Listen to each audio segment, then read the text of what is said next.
Okay सब। पहला मेरा प्रश्न, सब अपने आप को म्यूट कर ले सबसे पहले तो। और कितने भक्त आपस आप में से सिंधी हैं? कितने भक्त सिंधी हैं तो आप? हम एक बार एक सेकंड, किसी की आवाज आ रही है बड़ी। हाथ खड़े कर लें मेरे से। आवाज आ रही है, कहाँ से ऑन है? ओके, सब म्यूट कर लें। तो एक बार हाथ खड़े कर लें, कितने भक्त सिंधी हैं यहाँ पर? क्योंकि ओके, दीन पावनी मादिर, you're the always you're a teacher. You're not a student. Anyhow, so Sabin जो हाल सुठो तई। सो हरे हरे कृष्ण। कृष्ण। शुरू करते हैं मैं तो वैसे। मैं एक बार पुनः आपका स्वागत करता हूँ। हम्म। इस ग्रेस रसाल प्रभु जी का, रसाल दास प्रभु जी हमारे बीच में मौजूद हैं और बहुत क्वालिफाइड हैं। और दिन पावनी माता जी, आपका भी स्वागत करता हूँ। क्षमा कीजिएगा, वो क्लास ज्वाइन करने में आपको थोड़ी मेरी वजह से दिक्कत हुई, पासवर्ड की वजह से। तो मैं पाकिस्तान के पूरे तमाम भक्ति शास्त्री के स्टूडेंट्स की ओर से, जैसे राम यज्ञ प्रभु जी की ओर से, हमारे विमला प्रसाद प्रभु जी की ओर से और श्यामानंद प्रभु जी की ओर से मैं आपका सबका स्वागत करता हूँ। बहुत बहुत धन्यवाद करता हूँ कि जिन्होंने आपको इस तरह से हमारे लिए अपॉइंट किया कि हम आपके किस तरह से धन्यवाद कर सकते हैं। बिल्कुल हमारे पास अल्फाज भी नहीं है। तो प्रभु जी, मैं चाहूंगा कि क्लास ऑलरेडी लेट हो चुके हैं हम लोग, तो स्टार्ट कीजिए। क्षमा कीजिएगा प्रभु जी। ठीक है, हरे कृष्णा। शुरू कर ले। तुम्हारे बीच में दीन पावनी माता जी, दीन पावनी गौर प्रिय माता जी, जो मेरे साथ।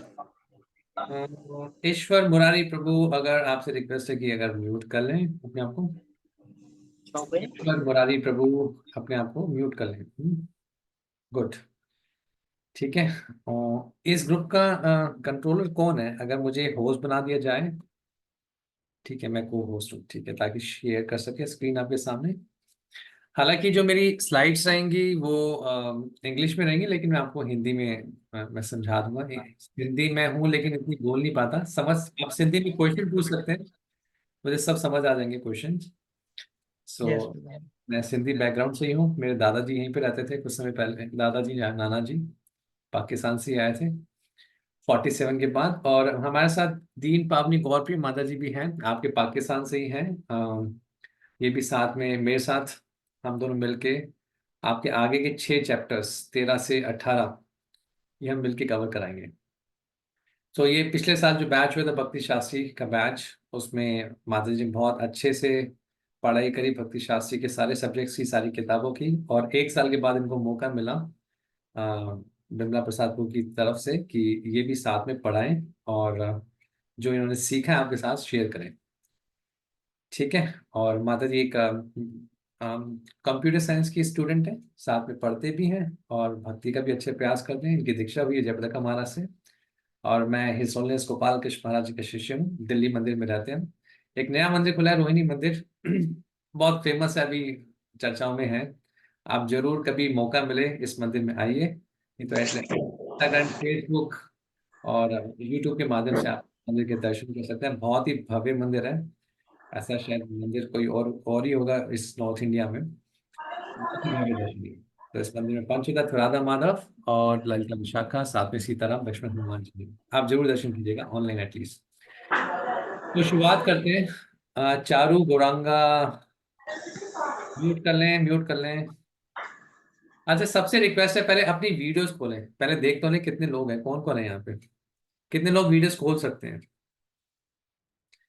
आप क्लास की चिंता मत कीजिएगा, क्लास टाइम पे खत्म होगी। कभी हम क्लास को बढ़ाएंगे, एक्सटेंड नहीं करेंगे, बढ़ाएंगे नहीं।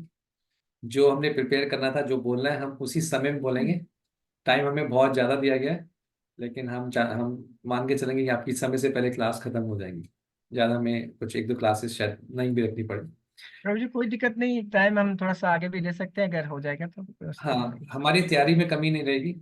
जितना हमने तैयारी करी है सब आपको बताने का प्रयास करेंगे। तो पहले 6 चैप्टर भगवत गीता के आपसे प्रश्न है, क्या उनका क्या विषय था? आपने जितनी गीता पढ़ी होगी अभी, मुझे शायद आपने गीता पहला जो 6 अध्याय है, उसके बाद फिर दूसरे 6 अध्याय 7 से 12, इसके बाद फिर आपके साथ बीच में कुछ और उपदेशामृत या भक्ति रसामृत सिंधु ऐसी किताबें आई हुई ना। अब इसके बाद ईशोपनिषद आपका हो चुका है, हो गया, good. So this is your last unit isn't it, आपकी लास्ट यूनिट है ना। यस। गुड, ठीक है। तो पहला आपसे मेरा प्रश्न, गीता के जो पहले 6 अध्याय थे उसमें आपने क्या सीखा, क्या मेन, क्या टॉपिक था, थीम क्या था, किसके ऊपर जोर था। हम्म। अरे सब सन्नाटा हो गया तो। अच्छा, हाथ खड़ा किया निकुंज लीला माता ji. I think she is one of the Sindhi माता ji. Can we see you माता जी? करम योग, गुड। 2 मिनट के बाद प्रभु, मैं अभी थोड़ी सेवा में हूँ भगवान की, तो अभी मैं ठीक वीडियो है, ऑन नहीं कर पाऊंगी। ठीक है, ठीक है। सेकंड, प्रभु, सेकंड। फर्स्ट से 6 हमने आत्मा के बारे में ज्ञान सीखा था। नहीं नहीं, आपने लिख दिया, आपने लिख दिया कर्म योग। अच्छा, किसी ने लिख दिया, भारती राजपूत माता जी, ठीक है, धरती राजपूत। सेकंड, अगर बीच के जो गीता के अध्याय थे 7 से 12, वो किसके किससे संबंधित थे, कोई बताना चाहे? चाहे कोई लिख दे, चाहे बता के हाँ हाथ खड़ा करके बोल दे। वो भक्ति से और भगवान से रिलेटेड थे। भक्ति योग, भक्ति योग, ठीक है।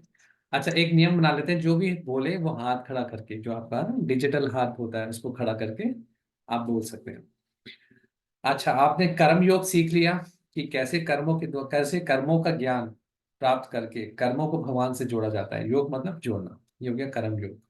फिर भक्ति योग, भक्ति योग में भगवान भक्ति का गुणगान करते हैं, एक जीव और कृष्ण का क्या संबंध है इसके बारे में बताते हैं। ये सारा ज्ञान आपको 7 से 12 में मिलता है। पहले 6 अध्याय में मेन प्रधानता है सब।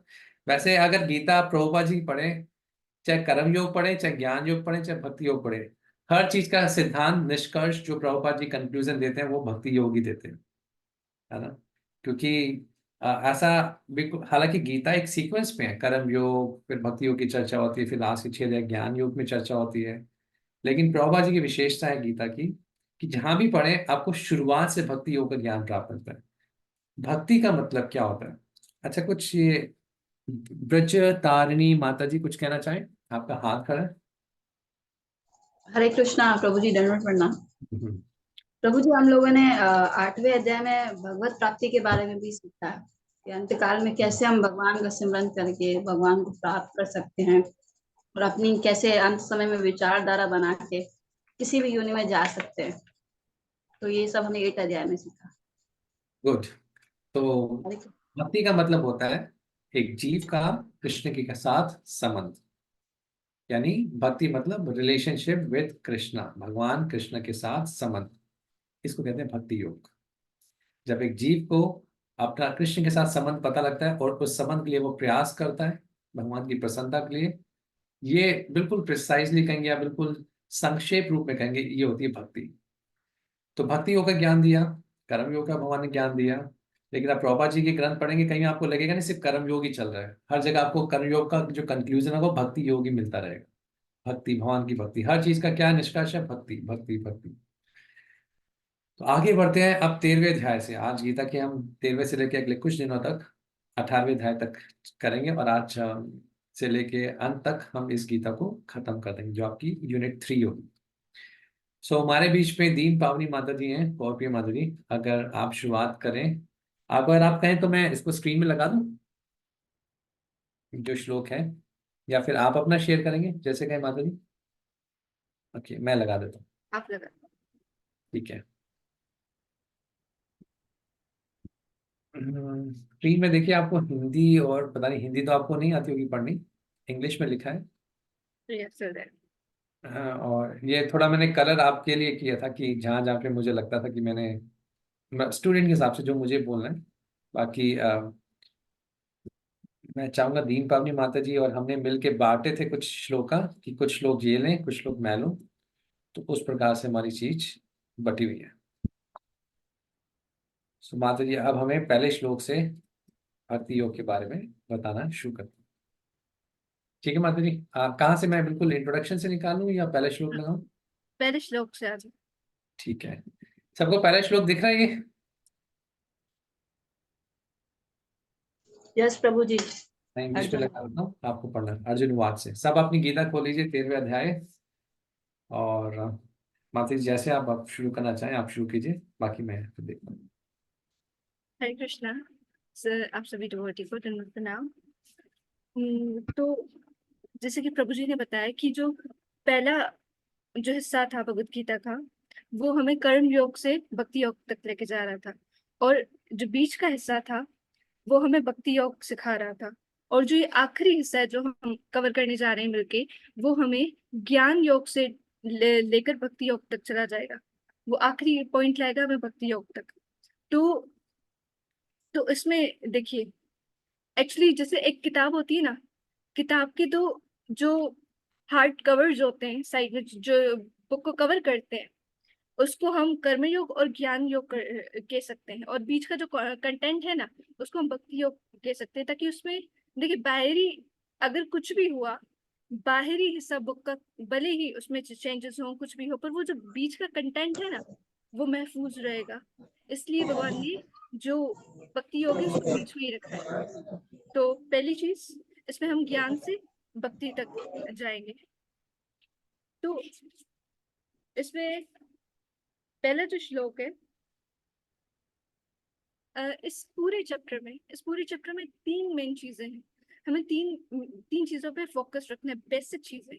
मतलब ये 6 मतलब कंफ्यूजिंग वर्ड्स हैं कुछ इसमें आएंगे, उसको आप अभी साइड पे रखो। अब बस अब बेसिक तीन जो भी वर्ड्स हैं, अब इन बेसिक 3 वर्ड्स पे जाओगे। एक है जिस्म, आत्मा, परमात्मा। जो भी वर्ड्स आ जाए, जैसे भी, भले वो कौन सा भी वर्ड हो, कंफ्यूज नहीं होना है, आपको बेसिक में जाना है। आपको इन तीनों से रिलेट करके देखना है। इन इस पूरे चैप्टर में इन 3 वर्ड से रिलेटेड इन तीन चीजों को हम डिफरेंट डिफरेंट जाविये से देखेंगे। सही। अब हम स्टार्ट करते हैं। कौन रीड करना चाहेगा इस श्लोक का?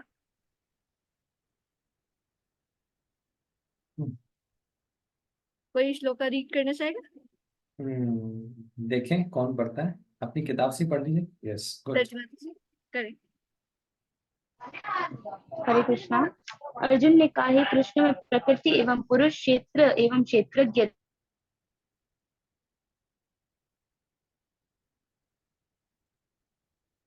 तथा ज्ञान एवं ये हो कि विषय में जानने, जो भगवान ने बता दिया वो भी रीड करिए।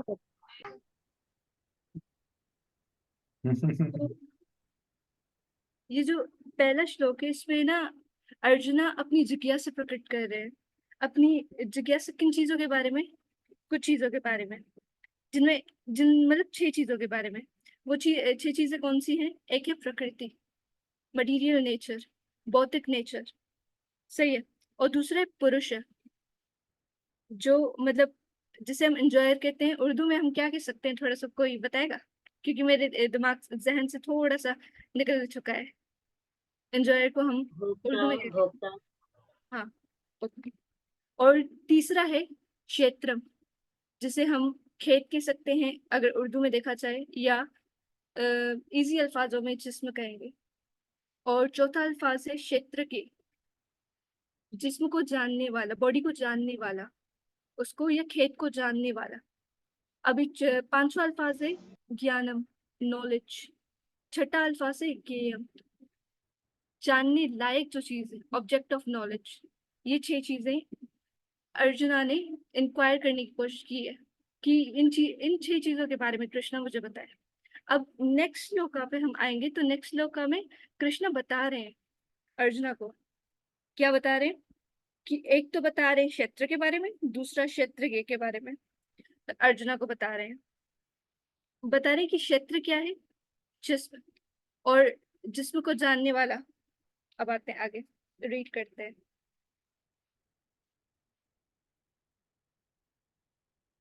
थर्ड मैं श्लोक।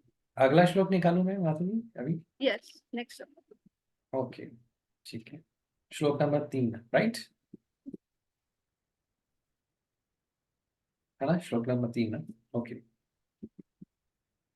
कोई तीसरा श्लोक पढ़ना चाहेगा? अब आवाज सही है? आवाज सही आ रही है?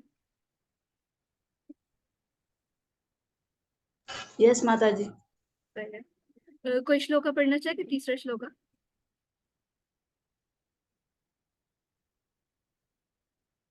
श्रीमती राधिका माधुरी। हाँ,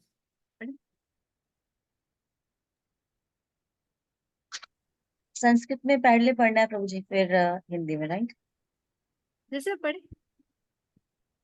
क्षेत्रज्ञम चापि माम विधि सर्वेक्षु भारता क्षेत्र क्षेत्रज्ञ यो ज्ञानम यत ज्ञानम मतम मम। हे भरतवंशी, तुम्हें ज्ञात होना चाहिए कि मैं भी समस्त शरीरों में ज्ञाता भी हूँ, और इस शरीर तथा इसके ज्ञाता को जान लेना ज्ञान कहलाता है, ऐसा मेरा मत है।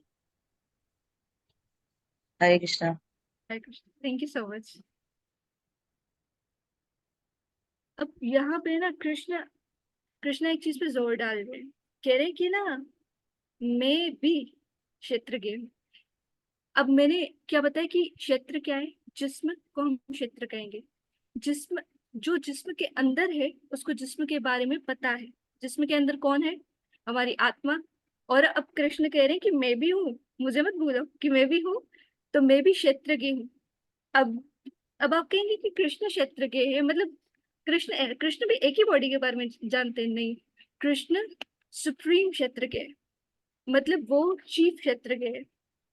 आप अगर अपने जिस्म के बारे में जानते हैं तो कृष्ण हर किसी के जिस्म के बारे में जानते हैं। उनका उनका वो लेवल बड़ा हो जाता है। इस श्लोका में हमें ये पता चलता है। अगर कोई परपेट पढ़ना चाहे कुछ, जो पहला वो जो पहला पहले पहला पहला पैराग्राफ फिर भी लगा देता। वही पढ़ना चाहे। सबके पास उर्दू में गीता है कि हिंदी में गीता है? वैसे आपका जो गीता है जिसे आप पढ़ते हैं वो उर्दू में है कि हिंदी में है आपके पास? उर्दू में भी है, हिंदी में भी है, इंग्लिश में भी है सबके पास। जैसे भी पढ़े, हाँ जैसे ही पढ़े। जी हम लोग के पास हिंदी में और उर्दू में। तो कोई पहला पैराग्राफ पढ़ेगा इसका? वॉइस बड़ी स्लो आ रही है, निकुंज माता जी को लग रहा है। सबके साथ ऐसा है क्या? माता जी की आवाज। क्लियर? ओके। तो तो अगर कोई रीड करना चाहते हैं तो प्लीज आप रीड कर दो। इंग्लिश वाला पढ़ना है, उर्दू वाला पढ़ना है माता जी? जो भी आप पढ़े। उर्दू उर्दू इंग्लिश सबको समझ उर्दू नहीं आता। हिंदी हिंदी पढ़ लें।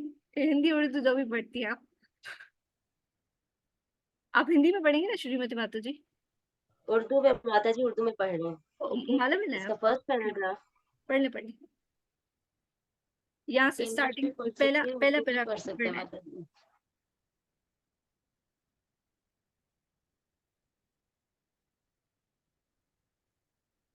चलेगा आएगा इसमें। पहला पैरा पढ़ना है। आवाज नहीं आ रही मेरी?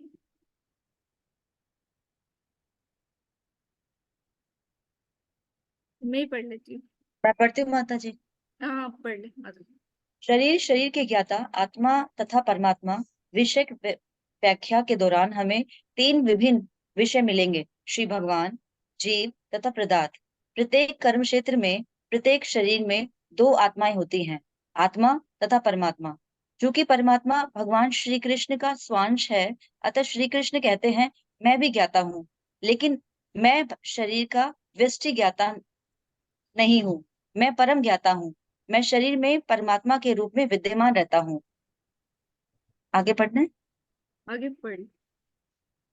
जो क्षेत्र तथा क्षेत्रज्ञ का अध्ययन भगवत गीता के माध्यम से सूक्ष्मता से करता है, उसे यह ज्ञान प्राप्त हो सकता है। श्री भगवान कहते हैं, मैं प्रत्येक शरीर के कर्म क्षेत्र का ज्ञाता हूँ। व्यक्ति भले ही अपने शरीर का ज्ञाता हो, किंतु उसे अन्य शरीर का ज्ञान नहीं होता।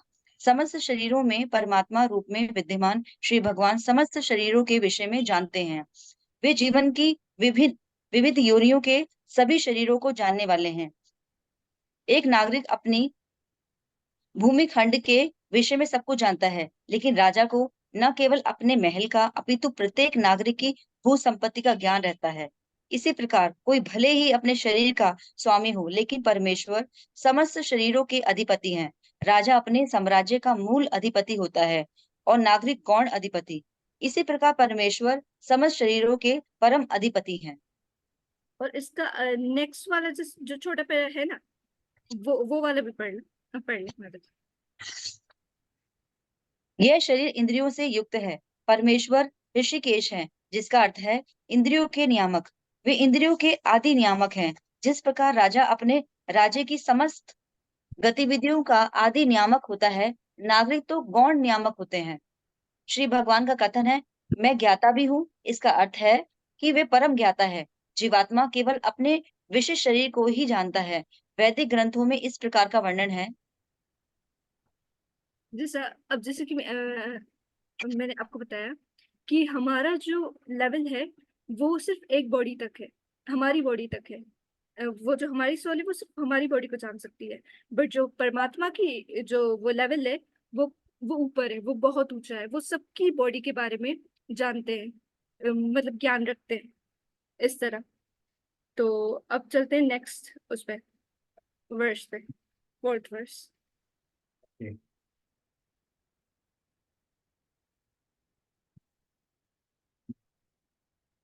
इसके बाद माधुरी मैं भी कुछ थोड़ा सा डिस्कशन, आप एक बार क्लोज करने के बाद। कोई पढ़ना चाहेगा इस वर्स को? जो भी पढ़ना चाहे। धरती माता जी, आपने हाथ खड़ा किया था पहले, आप पढ़ ले। हरे कृष्ण।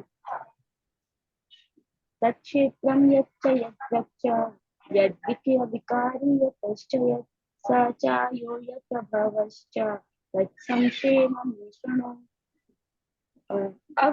अब तुम मुझसे ये सब संक्षेप में सुनो कि कर्म क्षेत्र क्या है, ये किस प्रकार बना है, इसमें क्या परिवर्तन होता है, ये कहाँ से उत्पन्न होता है, इस कर्म क्षेत्र को जानने वाला कौन है और उसके क्या प्रभाव।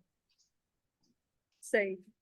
अब यहाँ पे लिखा हुआ है यक्ष, कंपोजिशन, हमारे जिस्म की कंपोजिशन क्या है, पहली चीज कह रहे हैं कृष्णा। यद्रक्त, क्वालिटी क्या है हमारे जिस्म की। और तीसरी चीज बोले यद्विकारी, हमारी बॉडी किन किन चेंजेस में जाती है। और चौथा है हमारी जिस्म का ओरिजिन क्या है, वो कहाँ से आया है, उसका ओरिजिन। और पांचवी चीज बोल रहे हैं कि ना वो कह रहे हैं, आइडेंटिटी बता रहे हैं कि नोअर ऑफ द बॉडी, सही है उसकी। और पावर क्या है जो जिस्म को जानता है उसकी। इसमें ये 6 चीजें डिस्कस की गई हैं, जिसको हम बाद में जाके डिटेल में डिस्कस करेंगे एक एक वर्स में। यहाँ पे जस्ट बताया कि ये चीजें हैं इस वर्स में। अब प्रभु जी आप कंटिन्यू करें।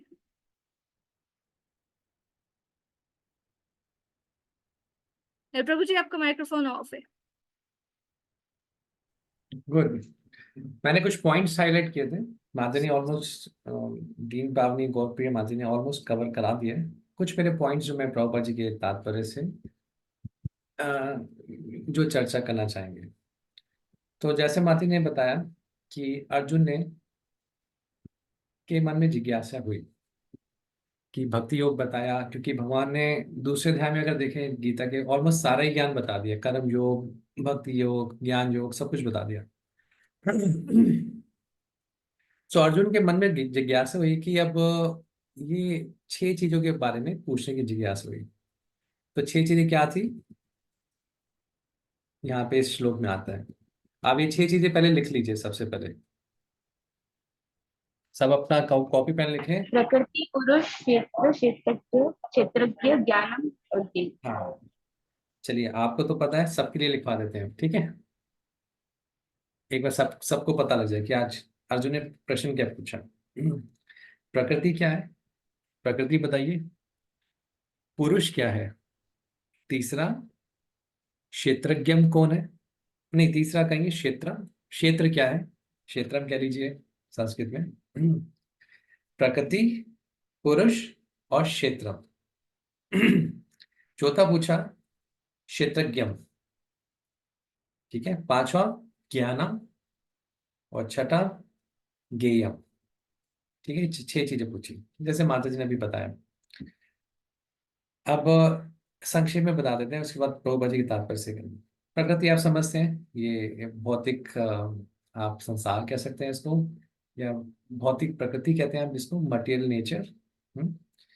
पुरुष, आपके शायद उर्दू में उसको आपने कहा था कि भोक्ता, है ना, जो एंजॉय करे। एंजॉयर कौन है? और क्या कहा? क्षेत्रम। आपसे खेत क्या होते हैं, यहाँ पे खेत की बात कहाँ से आ गई? क्षेत्र क्या हो गया? है ना?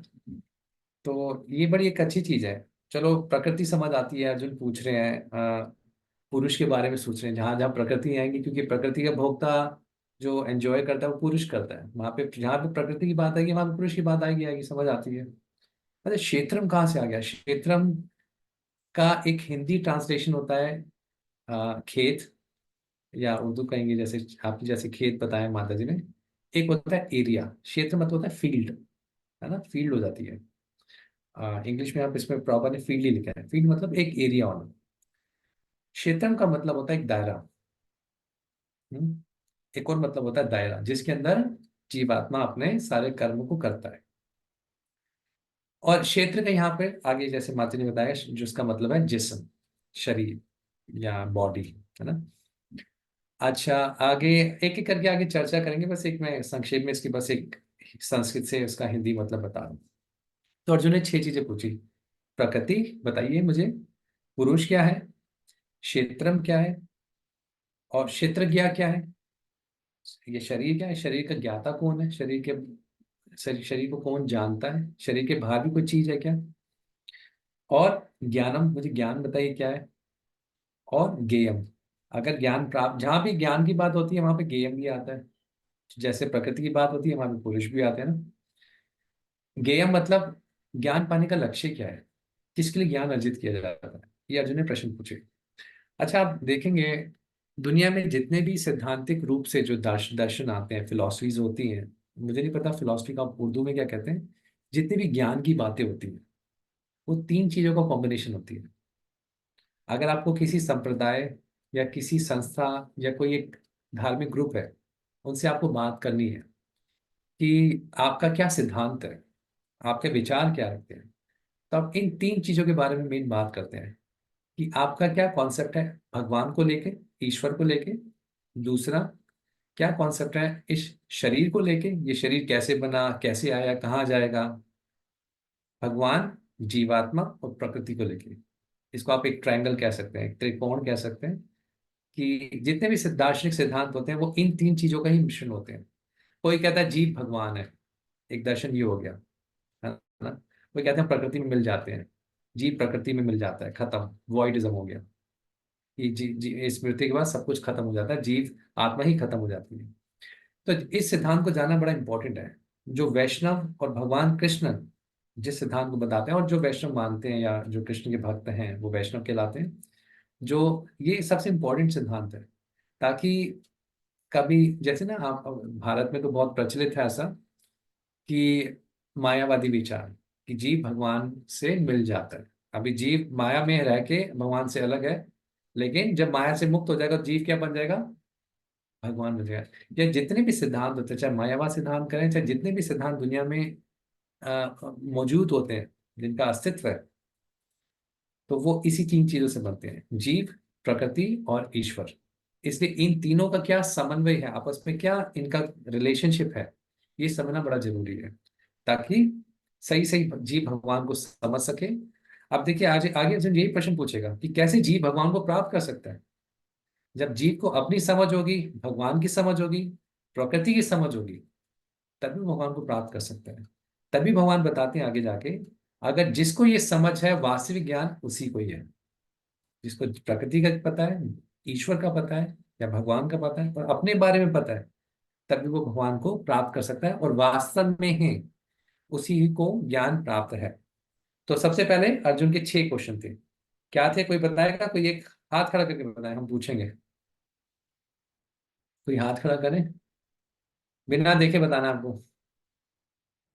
चलो मैं एक बार स्क्रीन हटा दूँ क्योंकि पहला प्रश्न क्लियर नहीं तो आगे क्या। हाथ खड़ा करें बिना देखे, ठीक है, देखना नहीं है,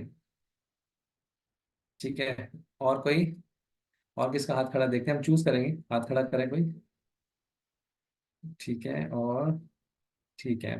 ओके, पूजा माता जी बताएं, पूजा देवी दासी। हम्म, हरे कृष्ण प्रभु, जी धन्यवाद, जी। प्रणाम। प्रकृति, पुरुष, क्षेत्र, क्षेत्रीय, क्षेत्रज्ञ और ज्ञान और गेयम। ठीक है ठीक है ठीक है, इन्होंने लिख दिया। क्षेत्रम है क्षेत्रज्ञ, ठीक है, क्षेत्रम क्षेत्रज्ञ, ज्ञानम ज्ञेयम। ज्ञेयम का मतलब किसको जाना जाए, ऑब्जेक्ट ऑफ नॉलेज या ज्ञान का लक्ष्य क्या है। आपको हिंदी समझ आती है ना, अगर हम हिंदी बोले तो सब समझ आएगी ना। गुड। कुछ मैं आप स्क्रीन शेयर करके आपको प्रभुपाद जी के तात्पर्य में लेके जाता हूँ, प्रभुपाद जी क्या बता रहे हैं।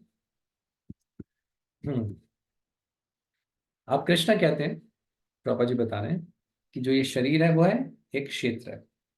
अगर शरीर को क्षेत्र क्यों बोला गया है, ये एक रुचिकर प्रश्न आ सकता है। देखिए, जैसे किसान होता है, आप किसान ही बोलते हैं ना उसको, किसान होता है। जैसे माता ने बताया कि शरीर खेत है ना, यहाँ पे क्षेत्र आया, क्षेत्र को उन्होंने कहा फील्ड, फील्ड का मतलब खेत। जैसे किसान होता है वो जो बीज डालता है वैसी फसल होती है है ना। मान लीजिए अगर टमाटर का बीज डाला तो टमाटर उगेगा, प्याज का डाला तो प्याज उगेगा, संतरा डाला तो संतरा उगेगा। सो जैसा एक किसान जो खेती करता है, जैसा वो बीज डालेगा वैसा ही फल निकल कर आता है। तो है ना, जैसा जो बीज फील्ड पे डाला जाता है, खेत में डाला जाता है, वैसा फल निकल के आता है। अब ये शरीर की तुलना किससे करी है, क्षेत्र से, क्षेत्र से करी है ना। क्षेत्र मतलब एक फील्ड है खेत में, इस क्षेत्र से, इस शरीर से जो कार्य होंगे, है ना, उस कार्यों का क्या नतीजा आता निकलता है, या तो व्यक्ति को खुशी प्राप्त होगी या तो दुख प्राप्त होंगे, है ना। हर कार्य के दो ही लक्ष्य होते हैं ना, या आपको उस कार्य से प्रसन्नता मिलेगी या तो दुख प्राप्त होगा। सो शरीर एक खेत के समान है। पुराने जन्मों के जो हमारे कर्म हैं, और इस जन्म में हम जैसे कर्म करेंगे, इसको कहते हैं फील्ड ऑफ एक्टिविटी। जैसे हम कर्म, फील्ड ऑफ एक्टिविटीज आता है ना आगे, जैसे कर्म करेंगे ये क्षेत्र उसको वैसा ही नतीजा देगा। जैसे कहते हैं हम किसी कर्म के दो रिएक्शंस होते हैं, कोई भी कर्म होता है उसके दो रिएक्शन मिलते हैं, या तो फिजिकल रिएक्शन मिलता है या तो मेंटल रिएक्शन मिलता है। मतलब क्या है, कर्म नहीं कहेंगे, किसी सफरिंग का कोई रिएक्शन जिसमें आपको पीड़ा मिल रही है, या तो फिजिकल पीड़ा मिलती है या तो मानसिक पीड़ा मिलती है। ये प्रकृति का नियम है। किसी को अगर प्रताड़ना देनी है, किसी को अगर कोई किस चीज का कष्ट मिलना है किसी कर्म का, तो शारीरिक रूप से मिलता है या मानसिक रूप से मिलता है। सो उसी प्रकार ये शरीर एक खेत के समान है। इस पे जैसे बीज डोलेंगे, हमारे कर्मों जैसे कर्म होंगे वैसे ही शरीर फल देगा। वो फल खुशी का हो सकता है, हैप्पीनेस का, या फिर दुख का हो सकता है। इससे शरीर को एक खेत बोला गया है। दूसरा मतलब एक ये भी है, प्रकृति को भी खेत बोला गया है, क्योंकि ये शरीर कहाँ से मिलता है, प्रकृति से तो मिला है शरीर। शरीर कहाँ, बॉडी कहाँ से आती है, बॉडी प्रकृति से आती है। हम शरीर में जितने भी, आगे हम भगवान इसको समझाएंगे, शरीर में जितने भी तरह के तत्व हैं, चाहे है मन है उसके अंदर, चाहे बुद्धि भी आ जाता है, ईगो भी आ जाती है, अहंकार भी आ जाता है ना, पंच महाभूत आ जाते हैं। हम कहते हैं मिट्टी है, पानी है, जल है, आंखें आ जाती हैं, आ, कर्मेंद्रिय आगे पढ़ेंगे, ज्ञानेंद्रिय आ जाती है। तो 24 तत्वों से ये शरीर बना है, और ये 24 तत्व कहाँ से मिलते हैं, प्रकृति से। इसलिए प्रकृति को भी एक फील्ड कहा गया, खेत कहा गया, या एक दायरा बताया गया है। तो जो जीव आत्मा है इसी दायरे के बीच में खेल सकता है, इस 24 तत्वों के बीच में रह सकता है, बस इसके बाहर नहीं जा सकता। अगर कोई बहुत अमीर है, उसके पास बहुत सारे खिलौने हो सकते हैं खेलने के, लेकिन दायरा एक ही है, खेल उसी के बीच में सकता है। अच्छा, अलग अलग शरीर का अलग अलग दायरा होता है। कोई कीड़ा है वो थोड़ी देर बाहर निकलेगा, उसका दायरा बहुत छोटा सा है। एक कोई कुत्ता है जैसे कहना नहीं चाहिए, लेकिन उसका दायरा और बड़ा है, और ज्यादा भाग सकता है। मनुष्य का दायरा और ज्यादा बड़ा है। यानी जो जो फील्ड है, जो क्षेत्र है और जो खेत है, हर किसी के हिसाब से अलग अलग है। अभी क्या चीज समझने वाली है बस यहाँ पे, आगे इसकी डिटेल्स में जाएंगे। सिर्फ जो क्षेत्र का मतलब मेरा शरीर, जो, और दूसरा क्षेत्र का मतलब प्रकृति, क्योंकि शरीर प्रकृति से मिला है। ठीक है। अम्म, आगे प्रभा जी समझाते हैं। देखिए, इस भौतिक जगत में होता क्या है, प्रभा जी कह रहे हैं जिसको ये शरीर मिलता है वो क्या करता है, सिर्फ इंद्रिय तृप्ति करना चाहता है। एंजॉय करना, भौतिक रूप से एंजॉय करना चाहता है। और जिस प्रकार की उसकी भोग भोग करने की भावना होती है, उसको वैसा शरीर अगले जन्म में मिल जाता है, क्योंकि भगवान हमेशा आत्मा के साथ रहते हैं, उसके कार्य को देखते हैं, जैसे उसकी इच्छाएं होती है भोग करने की, वैसे उसको शरीर मिलता है। तो जो ये शरीर प्राप्त हुआ है हमें, ये किसके कारण प्राप्त हुआ है? हमारी पुरानी इच्छाओं को देख के, है ना, पुराने जीवन के जो कर्म है उनको देख के ये शरीर प्राप्त हुआ है। तो इस मनुष्य जीवन में व्यक्ति की क्या जिम्मेवारी होती है कि इस शरीर में ऐसे कर्म करे ताकि दोबारा शरीर प्राप्त ना हो। सो शरीर क्यों मिलता है? प्रभा जी बता रहे हैं, ताकि जो भोग करने की प्रवृत्ति जो रह जाती है, मैं ऐसे भोग करना चाहता हूँ, जो इच्छाएं रह जाती है, उसके हिसाब से एक शरीर मिलता है। ऑब्वियसली उसके साथ कर्म भी देखे जाते हैं व्यक्ति के, ऐसे नहीं कि व्यक्ति जो भी चाहे वैसा मिल जाएगा उसको। ठीक है, तो ये शरीर इस प्रकार से प्राप्त होता है, ये चीज प्रभा जी बता रहे हैं। आगे चीज बता रहे हैं क्या? हम्म ये आप एक बार जब तात्पर्य पढ़ लेंगे तो उसमें आपको अच्छा से मिल जाएगा कि पहले के जो 6 अध्याय हैं गीता के, ये जरूर सब पढ़िएगा, लास्ट तात्पर्य में आता तो प्रॉपर जी बता रहे हैं कि पहले के 6 अध्याय में गीता के जो 1 to 6 चैप्टर्स हैं, उसमें जीवात्मा को बताया गया है। जैसे आप सेकंड देहिनोस्मिन यथा देहे जो श्लोक आता है, जीवात्मा के बारे में बताया गया है, और कैसे जीवात्मा भगवान को समझ सकता है इसके बारे में बताया गया है पहले के 6 अध्याय में, जो एक सारांश, बिल्कुल जो उसका एसेंस है, जो सार है, जीवात्मा के बारे में बताया गया है, और कैसे जीवात्मा भगवान को समझ सकता है, जान सकता है, उसके बारे में 6। बीच के जो 6 अध्याय है उसमें जीवात्मा और परमात्मा का, भगवान कृष्ण का क्या संबंध है, इसके बारे में बताया गया है। और लास्ट के जो 6 अध्याय हैं, जो अभी 13वें अध्याय से जो शुरू हो रहे हैं, जिसमें हम चर्चा करें, अब हम क्या जानेंगे कि कैसे जीवात्मा इस भौतिक संसार में गिरा आया। ना प्रश्न कहते कैसे हम भगवान को छोड़कर आए यहाँ पर, तो ये भगवान यहाँ से समझाएंगे 13वें अध्याय से, इसलिए बहुत इंपॉर्टेंट चैप्टर है। हो सकता है दार्शनिक रूप से थोड़े से टेक्निकल हो, 24 तत्वों को समझना, आगे वो चर्चा करेंगे कौन कौन से तत्व हैं, लेकिन ये समझना बड़ा जरूरी है, ताकि ताकि तभी हमें भगवान की अच्छी अच्छी समझ बननी शुरू होगी। ठीक है, इसमें किसी का कोई प्रश्न हो तो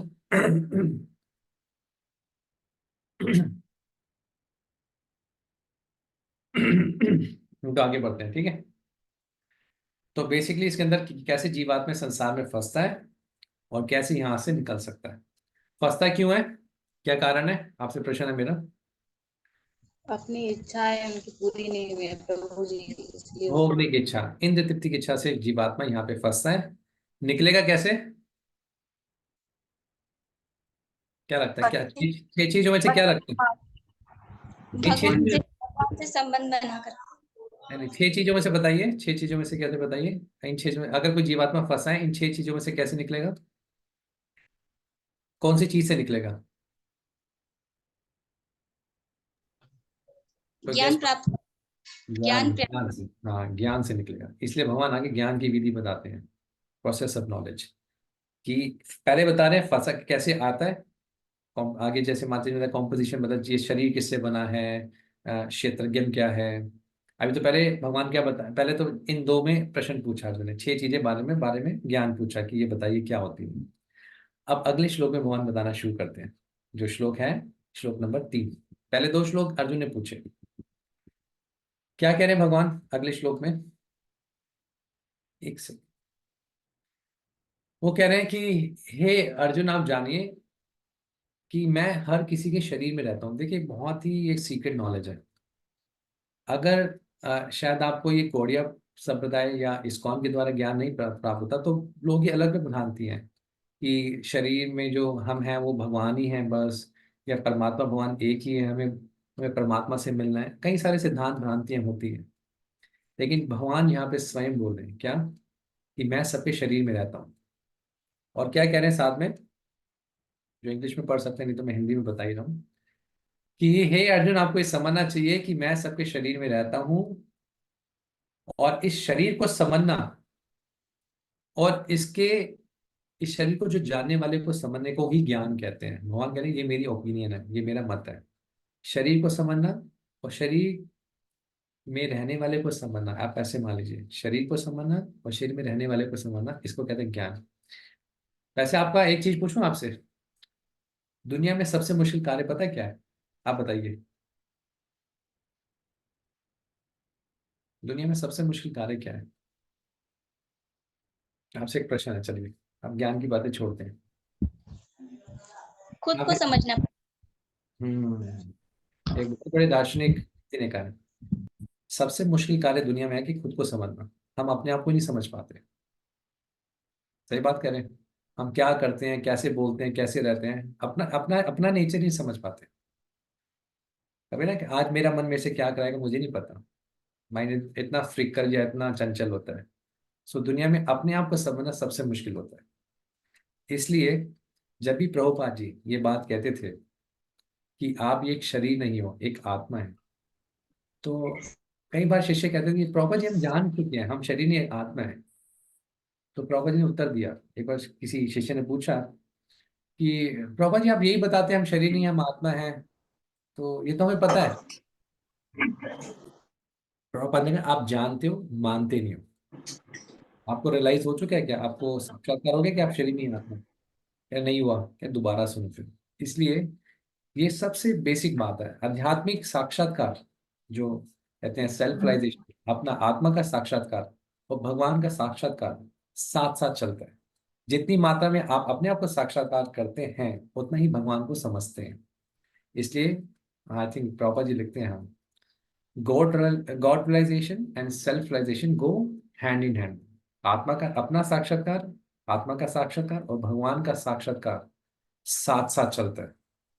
जितनी मात्रा में आप अपने आप को समझते हैं, दो तरह के सिद्धांत होते हैं कि मैं भगवान का अंश हूं, समष्टि और व्यष्टि।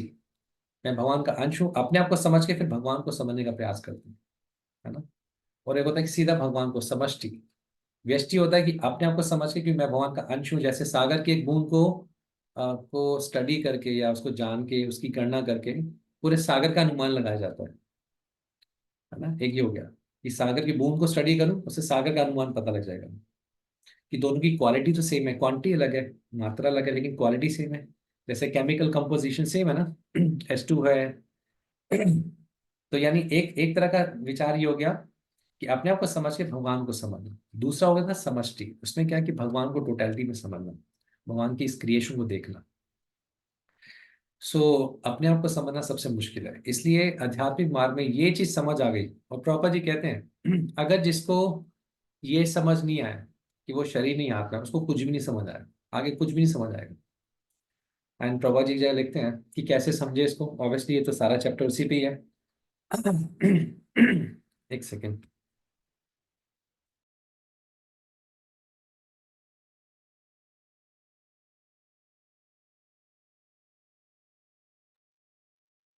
सारा चैप्टर इसी पे है कि ज्ञान के माध्यम से कैसे समझेंगे, ज्ञान की विधि क्या है, प्रोसेस नॉलेज क्या है। एक जगह प्रॉपर लिखते हैं, अगर आप ध्यान से हरे कृष्ण महामंत्र का जप करते हैं तो आप समझ जाएंगे कि आप शरीर नहीं एक आत्मा है। ज्यादा मेहनत नहीं करनी, simply if you just chant carefully. ध्यान से माला करते हैं, लेकिन माला ध्यान से होनी चाहिए। हाँ, ध्यान से भगवान को पुकारते हैं। आप देखिए संसार की बुनियाद ही अलग है। अगर किसी को पता लग जाए मैं शरीर नहीं हूँ मैं आत्मा हूँ, तो संसार में जो भी चीजें हो रही हैं किससे किससे जुड़ी हुई है सारी चीजें। जो डिग्री लेना है, जो धन अर्जित करना है, जो बिल्डिंग्स बनानी है, जो जो संसार में सपने होते हैं एक व्यक्ति के, वो होते शरीर के लिए होते हैं। शरीर तो वो है नहीं। तो यानी जो बिल्कुल फाउंडेशन है, दुनिया की सारी फाउंडेशन हिल जाती है। इसलिए जो आध्यात्मिक मार्ग है वो भौतिक से बिल्कुल अलग है, उसकी बुनियाद ही अलग है। इसलिए आध्यात्मिकता किसी भौतिक चीज पर डिपेंड नहीं करती, क्योंकि हम भौतिक भौतिक हम वस्तु है नहीं, हम आध्यात्मिक चीज है, हम भगवान के अंश हैं। तो इसलिए इस पे जो जो इन विचारों पे जो विचार होते हैं, ध्यान लगाना बड़ा जरूरी है। ताकि हमारा कभी भी आकर्षण किसी और चीज की तरफ भागे तो ये सिद्धांत हमें याद दिलाए, अरे नहीं हम तो भौतिक वस्तु नहीं, हम तो एक आध्यात्मिक वस्तु हैं। और जिसका सिद्धांत जितना पक्का होता है उसको उतना जल्दी वो अपने आप को वापस लेके आ सकता है ना। सिद्धांत में जितना उसका सिद्धांत समझे, जो हम फिलॉसफी या कंक्लूजन कह सकते हैं, शास्त्रों का ज्ञान जितना अच्छा अर्जित है उसका, उसने जितना ध्यान से उसको समझा है, उतना जल्दी उसका मन और जो और चीजों की जगह भगवान में लगेगा। तभी उसको पता है कि गेयम क्या है। यहाँ पे जो छठी वस्तु बताई, गेयम मतलब भगवान। सारी चीजों का सब जो सार है कि हमारा मन भगवान पे लगना चाहिए, कृष्णा पे लगना चाहिए, है ना। ठीक है, कोई प्रश्न नहीं तो आगे बढ़ते हैं।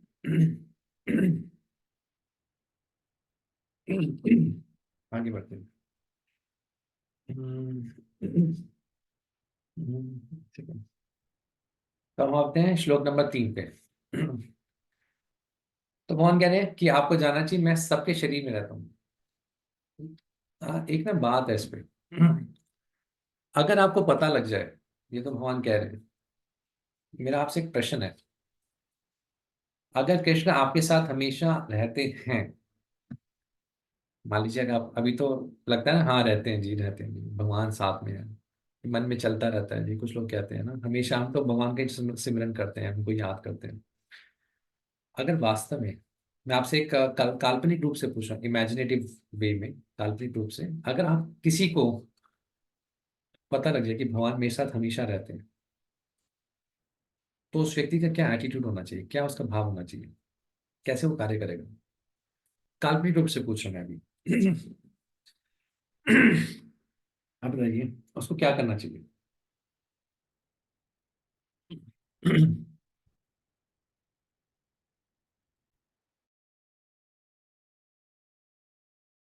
आज गले में ऐसा लगा कुछ अटक गया। एनी हाँ, तो माला बेला शर्मा, यस माता जी, आपका हाथ खड़ा है। ये फोटो ऐसी है कि आई डोंट नो, और कोई? हम्म,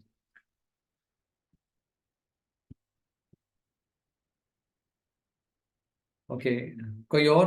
अगर भगवान आपके साथ रहते हैं तो क्या होना चाहिए जी?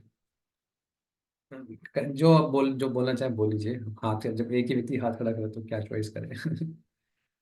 यस, जिसको बोलना बोलिए, पूजा माता जी या जो भी बोलना चाहते हैं।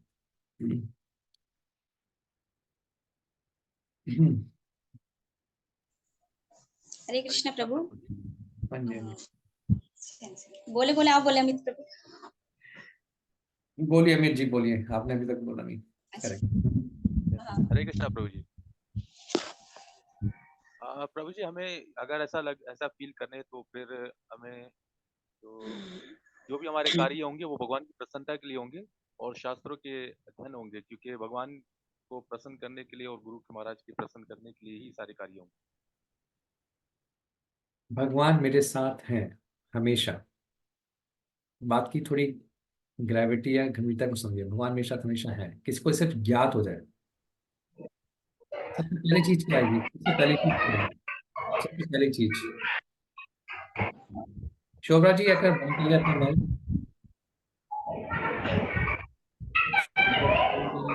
कोई बंद कर सकते हैं? मैं शायद बंद कर सकता हूँ।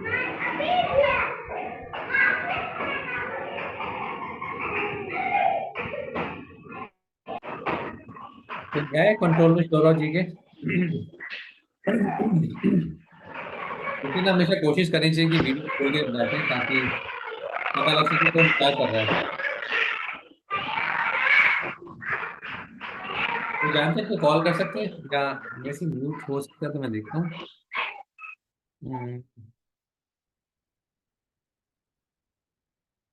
एक्चुअली मेरे को ऑप्शन नहीं आ रहा। एनी हो, ठीक है। सो सबसे पहले क्या होगा, पूजा माता जी?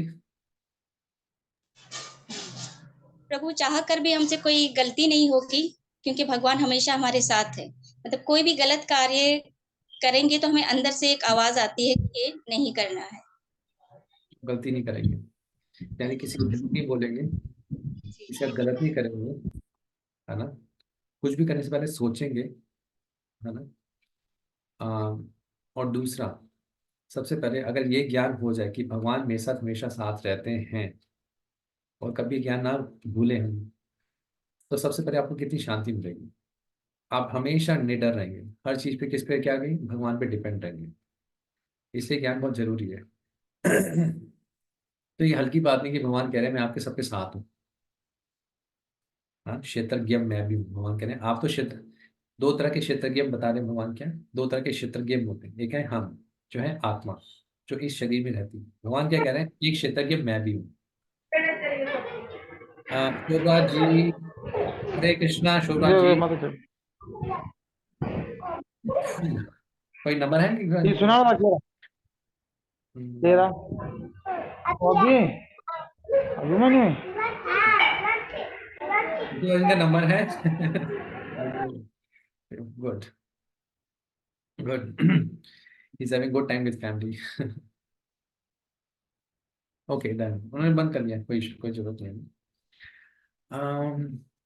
आगे ना आगे अगर हो सके तो एक सब ग्रुप में मैसेज डाल दें कि सब जो भी बैठे वीडियो ऑन करके बैठे ना क्योंकि क्या होगा फिर ना समझ नहीं आएगी चीज़ें क्योंकि इंपॉर्टेंट डिस्कशन है हमें भी मेहनत करके बैठना होता है ना हमारा भी टाइम लगता है हम चाहते हैं कि आप सब बैठें दिखें पढ़ते हुए तो मैंने ऐसा बहुत किया अपने जीवन में वीडियो ऑफ करके लेक्चर चल रहा होता था और मैंने पूरे पूरे कोर्सेज निकाल दिए ऐसे लेकिन मैं आपको सच्ची बात बताऊं मेरे को कुछ समझ नहीं आया उसके बाद मुझे ऐसा लगता है कि शायद मुझे दोबारा करने की जरूरत है क्योंकि टाइम एक बार निकल जाता है दोबारा नहीं आता हाथ में है ना अब भगवान कह रहे हैं यहाँ पे कि एक क्षेत्रज्ञ आप है जो आत्मा है क्षेत्रज्ञ मतलब जो शरीर में रहता है शरीर में रहने वाले को क्या लीजिए जो शरीर से अलग है जो जिस्म से अलग है और एक है भगवान अगर प्रभुपाद जी गीता के अगर आपने इंट्रोडक्शन पढ़ा होगा एक बहुत अच्छी बात लिखते हैं कि भगवान कृष्ण मैं पहले इंग्लिश में बोलता हूँ फिर हिंदी में जिनको इंग्लिश समझ आती है समझ लीजिएगा Krishna understands one's psychic condition and one should never forget this कि आपके मन में क्या चल रहा है कृष्णा सब कुछ समझते हैं और कभी भी व्यक्ति को इसको कभी भी नहीं भूलना चाहिए आप गीता के प्रभु जी थोड़ी सी आवाज तेज हो सकती है ओके मैं तेज करूं आवाज सबको आ रही है आवाज मेरी कोई बोलेंगे कुछ हाँ हाँ मतलब कुछ वटेवर कुछ भी इशारा दीजिए सर एक ही यस प्रॉब्लम है प्रभु यस प्रभु जी। यस प्रभु जी आ रही है। जिसकी जिसकी समस्या है वो थोड़ा सा अपनी आवाज बढ़ा दें तो नहीं तो चीख के बोलना पड़ेगा मुझे प्रभु हमारी फुल है लेकिन आपकी आवाज है ना थोड़ी सी स्लो आ रही है, थोड़ी सी दो तेज बार हो जाए ना। मतलब मैं एक आवाज तेज बोलूं या स्पीड बढ़ाऊं दो चीजें हैं कभी कभी ना नहीं, कभी वॉल्यूम कभी आपका समझ नहीं ठीक आ रहा करें, होता कभी ऐसा स्पीड होता नहीं, है आपकी आवाज तेज करें।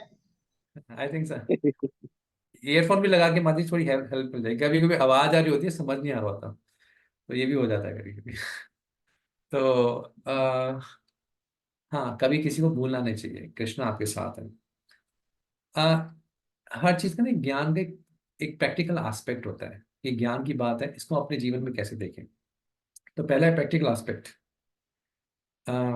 कृष्ण मेरे साथ है और हर चीज का प्रयास सही होता है सबसे पहले ज्ञान से अवेयर होना या अवगत होना ही बहुत अच्छी बात है ये अपने आप में कितने भरोसे की बात है कि कृष्ण मेरे साथ है कहाँ पे है साथ भगवान बहुत दूर भी हैं और बहुत पास भी हैं कितने पास है आपके दिल में आपके साथ रहते हैं ये देश अर्जुना तितिष्ठति आपके हृदय में भी रहते हैं और नहीं कोई भूला तो उसको उसके लिए बहुत दूर भी है तो समझ ही नहीं आएगा भगवान कौन है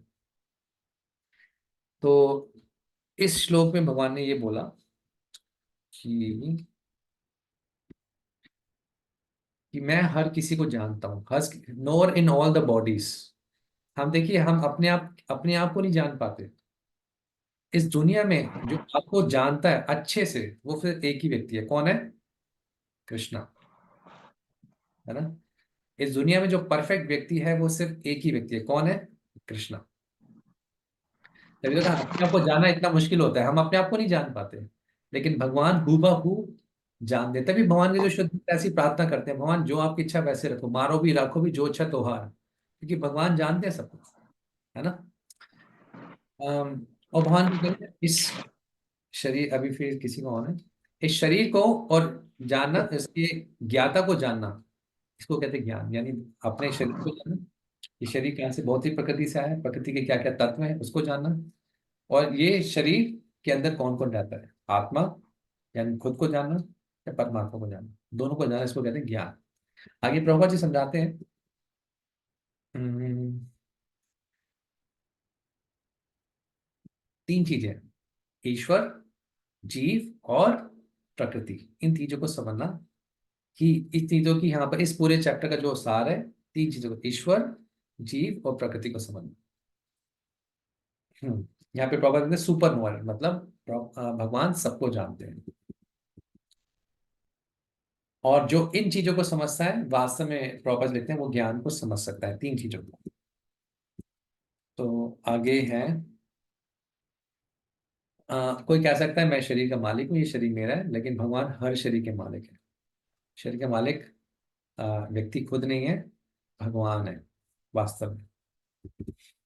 जैसे कोई कहे कि मैं खेत का मालिक हूँ, राजा कहे मैं सभी खेतों का मालिक हूँ।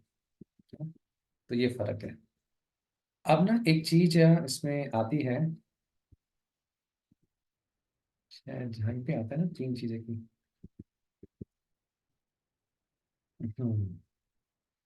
आई थिंक माता जी चौथा श्लोक अभी आपने टच किया है कि अभी नहीं किया?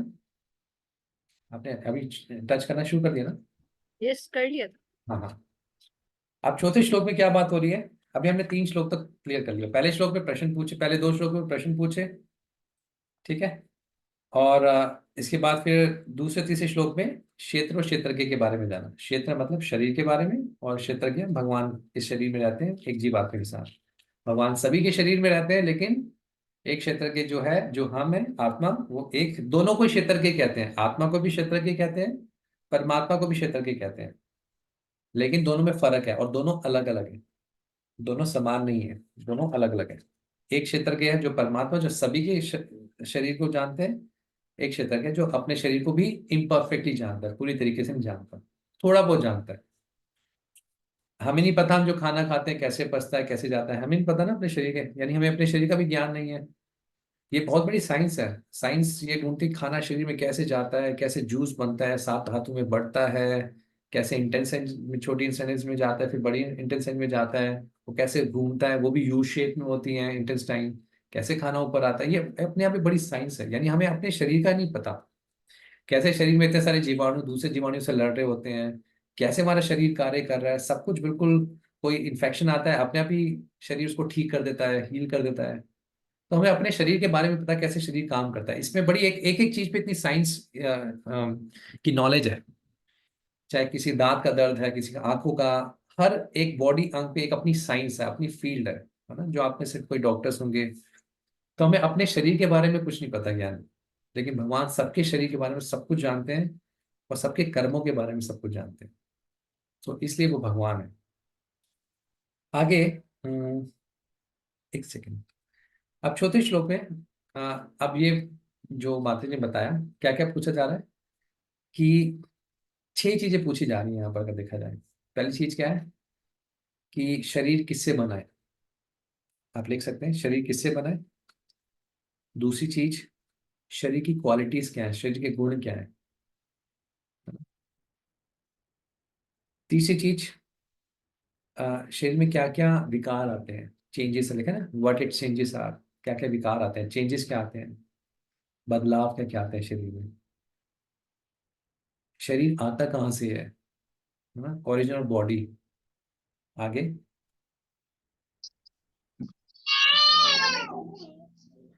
आगे बता रहे हैं कि शरीर के बारे में जानता कौन है, और जो शरीर के बारे में जानता है उसकी शक्ति क्या है। ये 6 चीजें पूछी।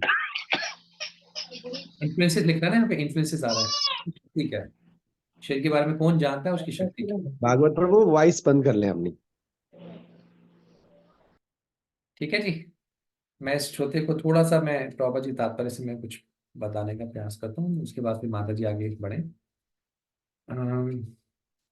ये कि प्रभा बताते हैं इस श्लोक में अर्जुन ने भगवान बता रहे हैं कि शरीर कैसे बना है, क्या किन तत्वों से बना है, शरीर कैसे कार्य करता है, शरीर में क्या क्या चेंजेस आते हैं, विकार आते हैं, कहाँ से शरीर आता है, और इस शरीर का ज्ञाता कौन है, और शरीर की शक्ति कहाँ से प्राप्त होती है।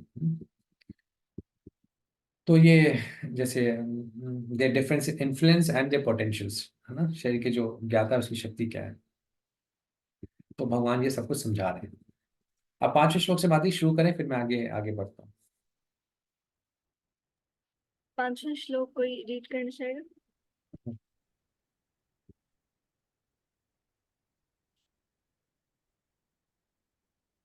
लेकिन लीला माता जी आप रीड कर लें। हरे कृष्णा। तर्जमा करना है मत प्रभु, तर्जमा करना है, पढ़ना है 5 श्लोक का। ये वो माता जी कर रही है प्रभु जी। हरे कृष्ण। वो एक्चुअली माता जी रीड करेंगी अभी। हरे कृष्णा। मुक्तली वैदिक साहतों में मुक्तली ऋषियों ने कर्म क्षेत्रीय और कर्म क्षेत्रीय के मुक्तली ज्ञान का बयान किया है। इसे खास तौर पर वेदांत सूत्र में कार्यकरण की तमाम दलाइयों के साथ पेश किया गया है। ये 5वां श्लोक है, कौन सा है? 5वें श्लोक ही पढ़े ना? यस प्रभु, 5 बार शायद माता जी उर्दू में। कुछ। अच्छा अच्छा, दौड़ ठीक है, मैं समझ गया। तो यहाँ पे अगर जैसे कि आप देख सकते हो that knowledge of the field of activities and of the knower of the activities is described by various sages in various Vedic writings. यहाँ पे डायरेक्टली कृष्णा कर क्या रहे हैं, ये रेफरेंस दे रहे हैं, ये ना बता रहे हैं कि इसमें इसमें यहाँ पे जिक्र है इस चीज का, बता रहे हैं। अब आप थोड़ा गौर फिक्र कीजिए कि कृष्णा कौन है, the supreme personality of God है। उनको उनसे ज्यादा हाईएस्ट अथॉरिटी हो कौन सकता है? वो क्या, वो भी शास्त्र और साधु का रेफरेंस दे रहे हैं। तो मतलब वो भी हमें सिखाने के लिए बोल रहे हैं। कृष्ण को नीड नहीं है, बट वो हमें सिखाने के लिए ये चीज कर रहे हैं। ये पहली चीज इस श्लोका में जो हाईलाइट करने की है। और दूसरी चीज है यहाँ पे ना ब्रह्म ब्रह्म साक्षात्कार की 5 है ना वो लिखी हुई है, चेतना लिखी हुई है। एक एक अन्नमय चेतना, प्राणमय चेतना और ज्ञानमय चेतना, विज्ञानमय चेतना और आनंदमय चेतना। सही है। अब अन्नमय चेतना क्या है, उसमें थोड़ा सा ऐसा है कि जो जो डिपेंड करे फूड पे, जैसे कि जिनके लिए फूड ही कोई गोल हो, जैसे कोई न्यूली बॉर्न बेबी है, वो कैसा है, वो जो भी चीज उठाएगा वो मुंह में डाल देगा। एक तो ये जिनकी डिपेंडेंसी है ही जस्ट फूड पे, जो जिनके लिए फूड ही ज्यादा मायने रखता है। इसको हम अगर दूसरे पॉइंट ऑफ व्यू से देखें तो हमें ये पता चलेगा जिनके लिए मतलब सेंस ग्रेटिफिकेशन ही हो, जो सिर्फ एंजॉय ही करना जानते हो, ये बहुत है ना लोएस्ट चेतना है। अब इससे अगर बढ़ेंगे तो कौन सी उस पे आएंगे, प्राणमयी चेतना पे आएंगे। जो अन्नमयी चेतना थी उसमें समझे कोई ऐश्वर्य कुछ मिल गया हमें, सही है। अब प्रोटेक्शन भी चाहिए, जो प्राण है उसकी प्रोटेक्शन के लिए हम प्राणमयी चेतना को यूज करेंगे। और जो थर्ड है वो है ज्ञान ज्ञानमयी चेतना। इसमें इसमें जैसे कोई आर्ट सीखना, जैसे कोई म्यूजिक सीखना, किसी के बारे में सोचना, कोई जैसे जैसे शायरी हो गई, कुछ जैसे आर्टिस्टिक चीजें करना, इसमें ये चीजें आएंगी। और विज्ञानमयी चेतना है अपने आप को सोल समझना, अपने आप को थोड़ा बॉडीली प्लेटफॉर्म से ऊंचा समझना। और आनंदमयी चेतना है भगवान के साथ अपना रिलेशनशिप बनाना। सही है। अब मेरा एक सवाल है कि इन 5 चेतनाओं में से कौन सी बॉडी के साथ रिलेटेड है, कौन सी आत्मा के साथ रिलेटेड है? कोई बताएगा?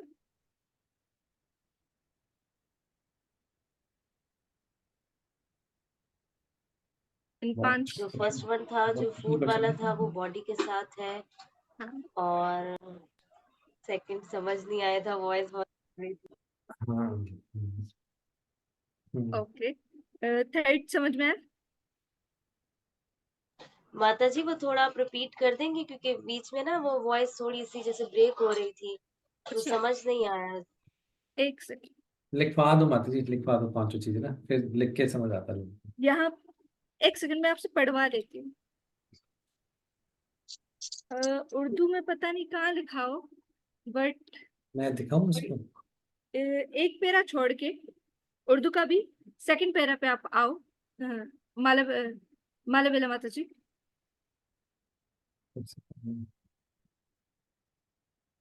जैसा कि पहले बयान किया जा चुका है। जी ये ना माता जी। सेकंड पैरा पे आप माता जी देखें, वहां पे होगा सेकंड पैरा की भी, third para, sorry second para छोटा सा, उसको छोड़ के थर्ड पैरा पे आप आओ, उसकी 2 लाइनें छोड़ के, 2 से 3 लाइनें छोड़ के आपको अन्नमयी वो मिलेगा। मिला आपको? जी मिल गया माता जी। अब रीड करें। यानी जिंदगी का खुराक पर मुनस्सर है, ये भ्रम की भौतिक अनुभूति है। खुराक में परम सत्य का एहसास करने के बाद प्राणमया के रूप में इंसान जानदार अलामतों या जिंदगी के रूपों में परम सत्य को महसूस करता है। ज्ञानमया रूप में ये एहसास जानदार अलामतों से आगे बढ़कर चिंतन, अनुभव और आकांक्षा के नुक्ते तक पहुंचाती है। तब इसे ब्रह्म की अनुभूति होती है, जिसे विज्ञानमय कहते हैं, जिसमें जानदार के मन और जिंदगी की अलामतें खुद जानदार से मुख्तलिफ होती हैं। इसके बाद अजीम मकाम आता है जो आनंदमया कहलाता है, यानी पुरमुसरत प्रकृति की अनुभूति। इस तरह ब्रह्म अनुभूति के 5 इकसाम हैं, जिन्हें ब्रह्म पुच्छम कहा जाता है। इनमें से पहले 3 मकाम यानी आनंदमय, प्राणमय और ज्ञानमय जानदार के कर्म क्षेत्र पर मुश्तमिल होते हैं। परम पुरुष इन तमाम सरगर्मियों के कर्म क्षेत्रों से परे हैं और आनंदमय हैं। कंटिन्यू। यस, अब इसमें वेदांत सूत्र भी परमेश्वर को आनंदमय अभ्यासात कहकर पुकारते हैं। भगवान फितरती तौर पर आनंदमय है। अपने रूहानी आनंद से लुत्फ अंदोज होने के लिए वो विज्ञानमय, प्राणमय और आनंदमय में फैलाव करते हैं। इसका मतलब ये हुआ कि अगर जानदार आनंदमय के साथ हम आहंग होने का फैसला करता है तो वो सिद्ध बन जाता है। कर्म क्षेत्र के क्षत्रिय के रूप में परमेश्वर का और उनके अध्ययन ज्ञाता के रूप में जानदार का और कर्म क्षेत्र की फितरत का ये हकीकी ज्ञान है। वेदांत सूत्र यानी ब्रह्म सूत्र में इस हकीकत की तलाश करनी होगी।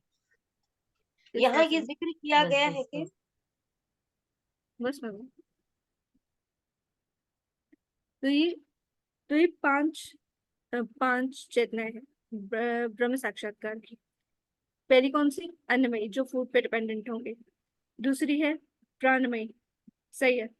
तीसरी है ज्ञानमयी, जो मतलब जो सोचेंगे, जो कुछ करने के लिए बढ़ेंगे। समझ रहे हैं? थोड़ा समझ आ रहा है? अगर कोई किसी को समझ आ रहा है तो प्लीज अपना हाथ थोड़ा हिला दें। ये थोड़ा मुश्किल है, लेकिन हाँ, लेकिन समझ आ जाएगा ये। थोड़ा सा प्रभु जी, इसको थोड़ा सा आप भी समझा दीजिएगा, क्योंकि थोड़ा सा ये टेक्निकल है। हाँ, आप कर लो पहले, फिर मैं लिखता हूँ। Yes. ज्ञानमय, और फिर आता है विज्ञान, अपने आप को बॉडी से, माइंड और बॉडी से अलग समझना। और फिर आता है आनंद में, खुशी में रहना। ये 5 रिलेशनशिप कायम करना कृष्ण से, ये सॉरी भगवान से। हाँ, ये इस श्लोका में यही है। अब आते हैं नेक्स्ट श्लोका पे, 6 to 7 जो श्लोका है। अब इस पे हम डिस्कस करेंगे कि ना, जो हम पढ़ेंगे, नहीं आप खोल लें प्रभु जी श्लोका। ओके। यस, कोई रीड करना चाहेगा 6 to 7?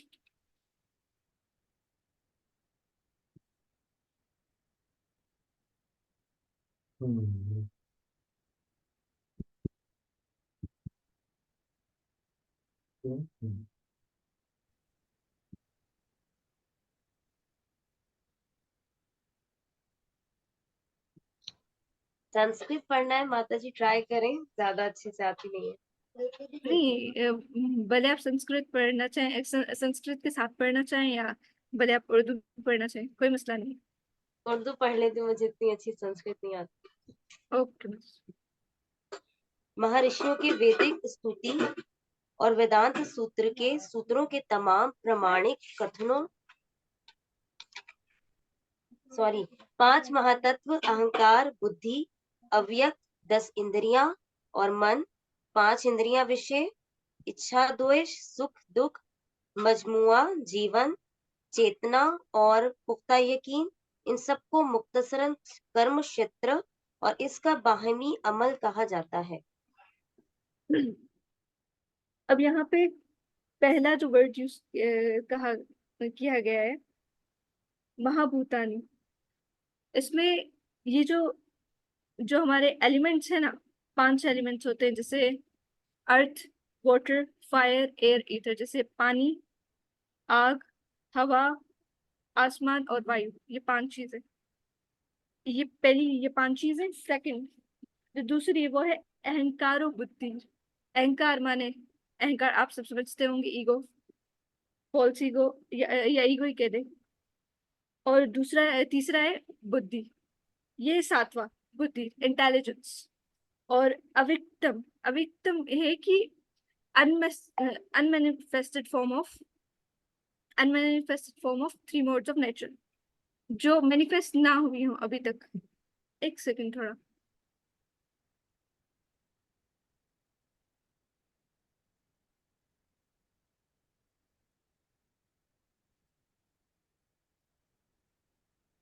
जो प्रकट नहीं है ना, प्रकट नहीं है। ओ सॉरी। तो अव्यक्तता जो है ना, मटेरियल जो मोड्स ऑफ नेचर मैनिफेस्ट ना हुए हो, unmanifested material modes of nature, जैसे रजो तमो सतोगुण, जो मैनिफेस्ट ना हुए हो वो। 8वां ये चीज, मतलब अभी हम पढ़ रहे हैं 24 एलिमेंट्स पढ़ रहे हैं जिनसे ये क्षेत्र बना है। सही है, हम उनसे डील कर रहे हैं। सही। 8वां ये है इंद्रियाणी। अब आपको पता है कि है ना,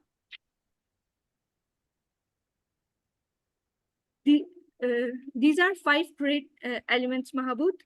Then there are also false ego, intelligence, and unmanifested stage of the 3 modes of nature.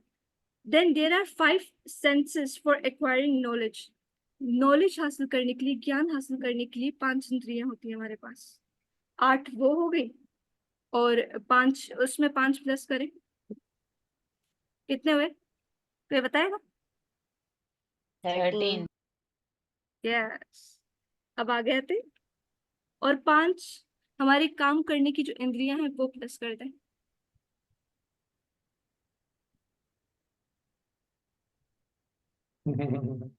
कौन कौन सी होती है? 5 हमारे जो काम करने की इंद्रियां हैं, 13 में प्लस करें तो कितना होगा? 18। और उसमें एक मन प्लस करें, 18 19। सही है। और 19, अब ये 19 हुए। 20 होनी चाहिए ना? हाँ, 20। और इसमें अब 5 चीजें और प्लस करें।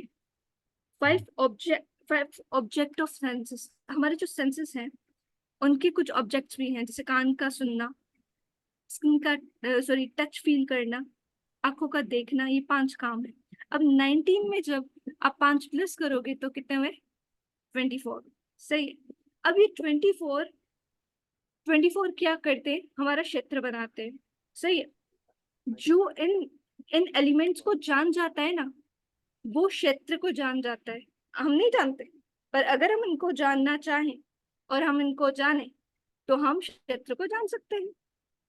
ये चीज है, समझ रहे हैं? मतलब समझ आ रहा है थोड़ा? बहुत मुश्किल है ऐसे समझ। थोड़ा सा मुश्किल है, मुझे पीपीटी बनानी चाहिए थी। चलिए। कल से बना लेंगे पीपीटीज। हाँ, पीपीटीज बनानी चाहिए। एंड चलिए शुरुआत करते हैं। मैं एक बार और दूसरी चीज, अच्छा, जैसे अनमैनिफेस्टेड, यहाँ पे मैंने कहा था जो सत्व, तमो और रजोगुण जो मैनिफेस्ट नहीं हुए अनमैनिफेस्टेड फॉर्म में, उसे हम प्रदान करेंगे, उसका एक स्पेसिफिक नेम है। सही है ये चीज, बस। चलिए। आप समझाना चाहेंगे ये दो हाँ, श्लोक? एक सेकंड, मैं देख रहा हूँ सबके चेहरे लटक गए हैं। कुछ नहीं समझ आया होगा। नहीं समझ आया होगा। ये हाँ, नहीं ऐसा नहीं है, आपके आपकी गलती ऐसा नहीं है, ये चीज समझ भी नहीं आती जितना भी पढ़ लें। क्योंकि अभी आपने भागवतम नहीं पढ़ी होगी, तो उसमें जो सृष्टि के तत्व हैं वो डिटेल में नहीं पढ़े होंगे। तो एक पहली बात तो, और सबसे मुश्किल जो कॉम्प्लेक्स, सबसे जटिल मुश्किल जो सब्जेक्ट होता है, वो जो विषय होता है, वो यही होता है, सृष्टि तत्व। कुछ नहीं समझ आता उसमें। तन मात्राएं आएंगे, संस्थिरता आएंगे, तमोगुण से कैसे प्रकृति निकल रही है, तीन गुण कैसे आ रहे हैं, अभी वो प्रकट नहीं हुए, फिर प्रकट होंगे, फिर महत्व तत्व क्या है, प्रधान क्या होता है, ये कई बार भी पढ़ लेंगे ना तो भी समझ नहीं आते। सो लेकिन आपको संक्षेप में बता देते हैं, इसको बहुत ज्यादा समझने की जरूरत भी नहीं। अभी तक हमने क्या क्या चर्चा करी। अर्जुन ने 6 प्रश्न पूछे। फिर कृष्णा ने कहा कि देखिए, ये क्षेत्र है आपका शरीर, 2 तरह के क्षेत्र क्या होते हैं ये बताया। फिर इसके बताया कि अब वो क्षेत्र के बारे में बताना शुरू करते हैं, क्षेत्र के बारे में बताना शुरू करते हैं, और साथ में और चीजों का भी बताना शुरू कर देते हैं चौथे श्लोक में, कि क्षेत्र के बारे में, इसकी कॉम्पोजिशन, उसका कैसे कॉम्पोजिशन कहेंगे, शरीर कैसे बना है। अब ये आगे भगवान के लिए मैं बताना शुरू कर रहा हूँ। चौथे श्लोक से ये कह रहे हैं भगवान कि मैं आपको बताता हूँ अर्जुन, कि शरीर कैसे बना, कैसे आया, शरीर का ज्ञाता कौन है, उसकी शक्तियां क्या होती हैं, शरीर में क्या क्या विकार होते हैं, ये चौथे श्लोक में हमने चर्चा करी। 5वें श्लोक में भगवान कहते हैं कि देखो अर्जुन, और डिटेल में जाना है तो मैं बता ही रहा हूँ, तो वेदांत सूत्रों में लिखा पढ़ सकते हो, है ना। और दूसरा, भगवान ये भी स्टैब्लिश कर रहे हैं कि ये तो मैं कह ही रहा हूँ, बल्कि ये कई साधु संतों ने भी बोला है और वेदांत सूत्रों में भी लिखा है, यानी गुरु साधु शास्त्र का प्रमाण दे रहे हैं, कृष्णा खुद दे रहे हैं। यानी जब भी हम शास्त्रों की बात करें तो हमेशा प्रमाण देना चाहिए, कृष्ण से ये सीख सकते हैं यहाँ पर। मैं बस यहाँ पर, ये हो गया 5वें श्लोक में। मैं बस आई थिंक 5वें से हम मुझे शुरुआत करनी है ना भाई। मैं बस प्रभुपाद जी के तात्पर्य पढ़ के आपको संक्षेप में बता देता हूँ। 5वें श्लोक से ही हमने अभी करा था ना मैंने, और जो 5 तरह की जो चेतना आई थी 5वें श्लोक में आई थी ना, 5 तरह की जो चेतना थी आई थिंक यस 5वें में। प्रभु जी। ठीक है, तो अभी मैं पहले प्रभुपाद जी तात्पर्य में क्या कह रहे हैं वो देख लेते हैं, कि हम इस 3 गुणों में गिरते हैं बेसिकली। संसार का मतलब क्या, माया कहते हैं, माया क्या होती है, कहते हैं ना माया में गिर गए। माया मतलब 3 गुण, ठीक है। संसार मतलब 3 गुण, है ना। संसार का मतलब होता है कि हम संसार में 3 गुणों के प्रभाव के अंदर है, रजोगुण तमोगुण सतोगुण के अंदर है, इसको कहते हैं माया। तो हम इसके अंदर, इस संसार में आते हैं और अपने कर्मों के हिसाब से इसमें गिर जाते हैं। जैसे एक शरीर के बाद दूसरा शरीर प्राप्त होता है, इसको कह सकते हैं गिरना, एक तरीके से। अब जो माता जी ने बताया 5 तरह की वो होती है, हमारे 5 तरीके के शरीर होते हैं। एक तो आपने सुना है सूक्ष्म शरीर, एक होता है आपका स्थूल शरीर, है ना, जो आप देखते हैं।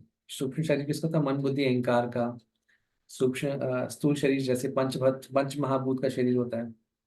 हमारे 5 तरीके के शरीर होते हैं, और एक के ऊपर दूसरे की कवरिंग होती है। तो यहाँ पे अगर आप देखें, प्रभुपाद जी तैत्तिरीय उपनिषद में से बता रहे हैं, तो जो लोग योगा करते हैं ना, उनका उद्देश्य यही होता है। क्या होता है, 5 तरीके के शरीर होते हैं हमारे अंदर, पूरे सूक्ष्म रूप में होते हैं, दिखते नहीं आपको, लेकिन एक शरीर के अंदर दूसरा शरीर, दूसरे शरीर के अंदर तीसरा शरीर, ऐसे अंदर अंदर उसकी कवरिंग होती है 5 शरीर की। तो इनको कहते हैं 5 प्रकार की चेतनाएं होती हैं, या शरीर मान लीजिए, चेतना जैसे भी कह लीजिए। इसको संस्कृत वर्ड में कहते हैं कोशा, मतलब कवरिंग। कोशा मतलब हो गया कवरिंग, 5 प्रकार की कोश है। तो पहला होता है अनमेय। जब व्यक्ति की चेतना बिल्कुल विकसित नहीं होती, जब बच्चा होता है ना, उसको बस खाना चाहिए होता है बच्चे को, इसको कहते हैं अनमय चेतना। तो जो योगाभ्यास करते हैं ना, उनको यही अभ्यास होता है कि हम कैसे अनमय से लेके अनन्मय तक जा सके। तो पहला होता है अनमय, जैसे एक बच्चे की चेतना बिल्कुल विकसित नहीं होती, उसको बस खाना चाहिए और कुछ नहीं पता। तो बड़ा बच्चा बड़ा होता है, तो क्या होता है, उसके उसको थोड़ी चेतना आनी शुरू होती है, उसको अपना बचाव करना आ जाता है ना, तो उसको कहते हैं प्राणमय, जब अपना बचाव करना आ जाए, इसको कहते हैं प्राण। ये सिर्फ बच्चे के लिए, शायद चेतना बच्चे से शुरू होती है, लेकिन बड़े में भी हो सकती है। व्यक्ति सिर्फ खाने के पीछे पागल होते हैं, तो लोग फूडी होते हैं। तो 5 प्रकार की शरीर या 5 प्रकार की चेतना हमारे सबके अंदर होती है, वो प्रभुपाद जी बता रहे हैं यहाँ पे। पहली होगी अन्न में, दूसरी होती है प्राण में, जब व्यक्ति अपने आप को बस बचाना चाहता है, कि मेरी बस मैं शरीर ठीक रहे, सुरक्षित रहूं, इसी में खुशी है। तीसरी तरह की चेतना, जिसको तो मनों में भी कहते हैं, ज्ञान में भी कहते हैं, जिसमें वो अलग चीजों को समझना शुरू करता है, उसके अंदर समझ आनी शुरू होती है ना। थिंकिंग फीलिंग विलिंग आती है, चीजों को समझ आनी शुरू हो जाती है, क्या संसार में क्या क्या चीजें हैं, विचार आने शुरू होते हैं अलग अलग चीजों के बारे में। अब आती है इसके बाद ये तीन सारे शरीर के लेवल पे है। भौतिक भौतिक भौतिक चेतना कह सकते हैं पहली तीन। भौतिक विज्ञान में जब उसको समझ आता है कि मैं एक शरीर नहीं एक आत्मा हूँ, इसको कहते हैं विज्ञान में, इस चेतना के लेवल पे पहुंचते हैं। फिर आता है आनंद में, कि जब मुझे भगवान से संबंध प्राप्त हो जाता है तो उसको कहते हैं आनंद में चेतना। तो जो योगाभ्यास भी करते हैं ना, उनका उद्देश्य ही होता है कि कैसे मैं आनंद में स्टेज तक जा सकूं। उनको भी इस शरीर के बारे में पता होता है। उनको पता है कि एक एक के बाद एक हमें भेदना है और आगे सबसे लास्ट स्टेज पे जाना है। हमारा जो इसका जाने का क्या उद्देश्य होता है, उसके जाने का ये उद्देश्य होता है कि हम इस यहाँ तक अभी हम हैं, यहाँ पर अन्य में है या प्राणमय में है, लेकिन हमें जाना क्या है, आनंद में तक जाना है। देखिए, भगवान हमेशा आनंद में रहते हैं, आत्मा हमेशा आनंद में रहती है, हम क्यों नहीं है फिर? इसको जानने का ये एक पीछे पर्पस होता है, हम क्यों नहीं खुश हैं? जब सच्चित आनंद हम कहते हैं आत्मा बनी है, तो हम खुश क्यों नहीं हैं? क्या कारण है? जब हमारे अंदर वो चेतना है, आनंदमय वाली चेतना, अन्न में, प्राण में, ज्ञान में, विज्ञान में एंड आनंद में, ये पांच चीजें। तो यहाँ से एक प्रश्न उठता है, जब हम हमारा अस्तित्व बनाए आनंद में से, हमारे अंदर शरीर के अंदर वो आनंद में वाला शरीर है या वो चेतना है, वो क्यों नहीं आ रही बाहर? हम क्यों कभी दुख हो जाते हैं, दुखी हो जाते हैं, या परेशान हो जाते हैं, डिस्टर्ब हो जाते हैं, परेशान रहते हैं? ऐसा क्यों है? क्योंकि हम उस अपनी चेतना को उस लेवल तक नहीं लेके आ पा रहे हैं। जब जब सारी सूक्ष्म सूक्ष्म सूक्ष्म या सटल सूक्ष्म चीजों की बातें होती हैं, तो उसमें जाना बड़ा जरूरी है। इस चेतना को हम देख नहीं सकते, लेकिन महसूस कर सकते हैं। कभी हम बहुत खुश होते हैं, भक्ति का हमने आपने बहुत अच्छी माला करी, या भगवान से कुछ आनंद आदान प्रदान प्राप्त हुआ, बड़े अंदर से एक छूता है। ये चेतना में हम कभी कभी पहुंच पाते हैं। कहते हैं ध्यान से जप करो, अच्छे से करो, आपको बड़ा अच्छा, जब आप ध्यान से जप करते हैं आप, या अपने अपनी अच्छी से सेवा करिए, आपको लगता है बड़ा अच्छा लगता है, कि उस चेतना का प्रभाव होता है आनंद में का। तो अध्यात्म इस चीज को इसलिए जानना जरूरी है, ताकि हम यहाँ तक इस स्तर तक पहुंच सके। आगे बढ़ते हैं।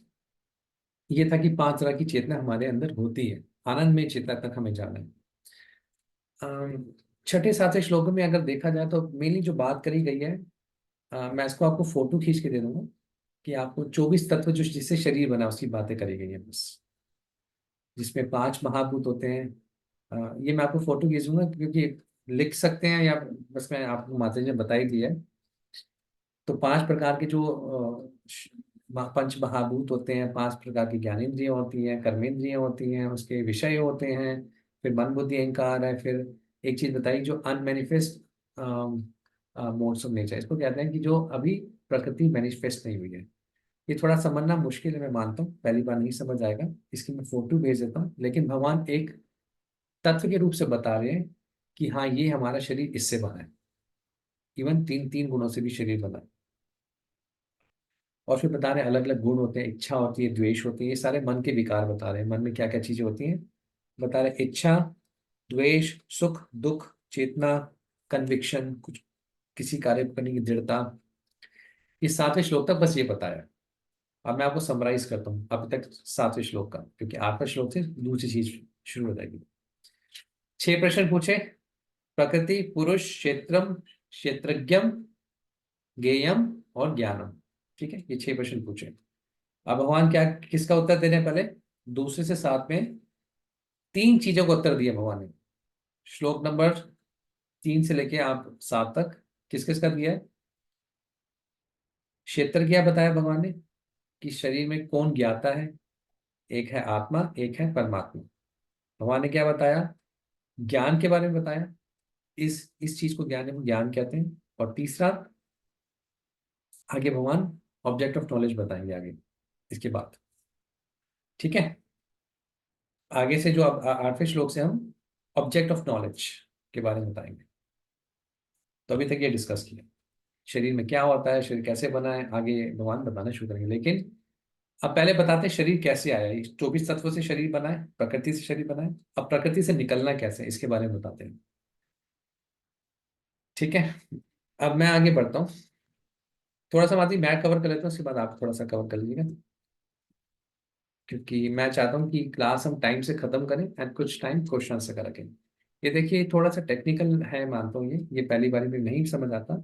ये आपको तभी समझ आएगा जब आप पहले क्लास में पढ़ कर आएंगे। ये चैप्टर थोड़ा सा टेक्निकल, क्षेत्रज्ञ मैंने देखा हूँ कई साल पुराने इतने लोग हो जाते हैं और उस चैप्टर से डरते हैं, अरे क्षेत्रज्ञ पता नहीं कि क्षेत्रज्ञ क्या है, क्या क्या नहीं होता, चैप्टर पढ़ते ही नहीं है। वो बिल्कुल आसान चैप्टर है, सिर्फ क्या बात करिए, शरीर क्या है, परमात्मा क्या है, प्रकृति क्या है, इसके बारे में बात हो रही है और कुछ नहीं बात हो रही। बहुत सिंपल चैप्टर। ये इसलिए सुनने में थोड़ा मुश्किल लगता है क्योंकि पढ़ते नहीं है। कल से आप पढ़ के आइएगा इसको, दोबारा कुछ डाउट होगा दोबारा पूछ लेंगे। और मेरा आपसे एक प्रश्न था कि अगर हम थर्सडे को, सॉरी मंडे को हमने जो क्लास नहीं ली उसकी जगह हम फ्राइडे को क्लास कर सकते हैं? क्या कहते हैं सभी डिवोटीज? यस प्रभु जी, no can we have problem. Classes Friday? क्योंकि मंडे की जगह हम फ्राइडे क्लास करेंगे। अब आगे बढ़ते हैं। अभी तक ज्ञान की कैसे शरीर आया, शरीर आया भौतिक प्रकृति से। अब शरीर से निकलना कैसे है, इस संसार से निकलना कैसे है, इसका ज्ञान क्या है। उस ज्ञान की 20 आइटम्स, 20 चीजें आपको इसमें भगवान बता रहे हैं कि कौन व्यक्ति यहां से निकल सकता है।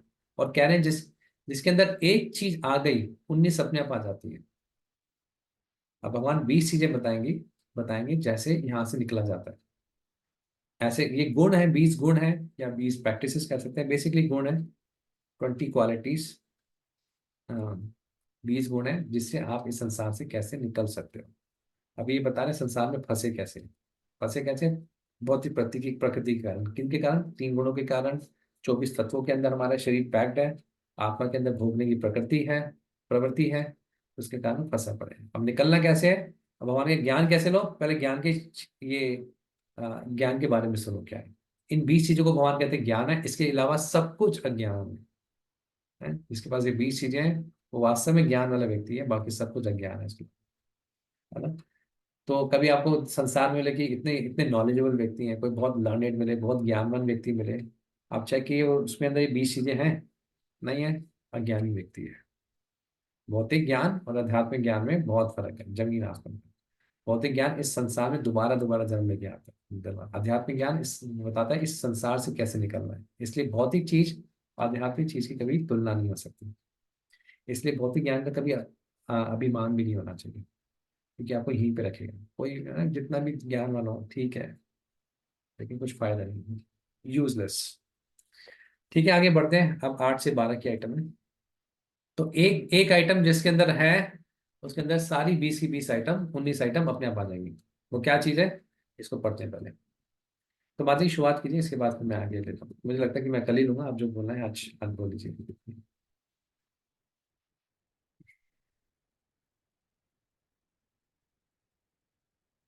आप शुरुआत कीजिए माधुरी, दीप पानी माधुरी, इसका जो टॉपिक। मुझे आप कर लें, कोई मसला नहीं है, हम पढ़ कल लो से कर पढ़ लो। लेंगे। कोई इसको और पढ़ने कि मैं हिंदी में मेरे पास है नहीं किताब, मेरे पास इंग्लिश में पढ़ना पड़ेगा मुझे। कोई हिंदी या उर्दू में जैसे पढ़ ले, जल्दी से पढ़ लीजिए, बस तात्पर्य पढ़ लीजिए, आगे मैं पढ़ता हूँ। यस निकुंज लीला माधुरी, आप हाथ खड़े जल्दी। हरे कृष्णा।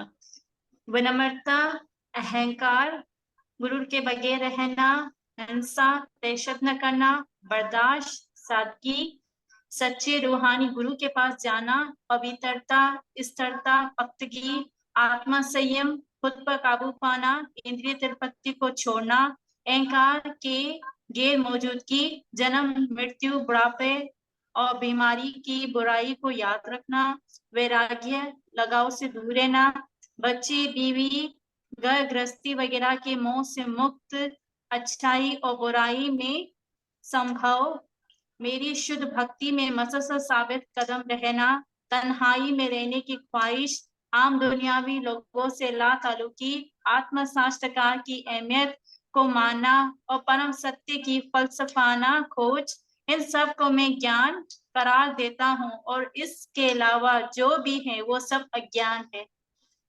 वैसे आपको ही किसी और को पढ़ाएंगे ना तो उसको हंसी आएगी, क्या बातें हो रही हैं। तन्हाई में रहने की आसक्ति, संसार से मोह माया से कोई आसक्ति नहीं, सब मोह माया से दूर होना, है ना, विनम्रता होना, कोई अहंकार शून्य होना, है ना।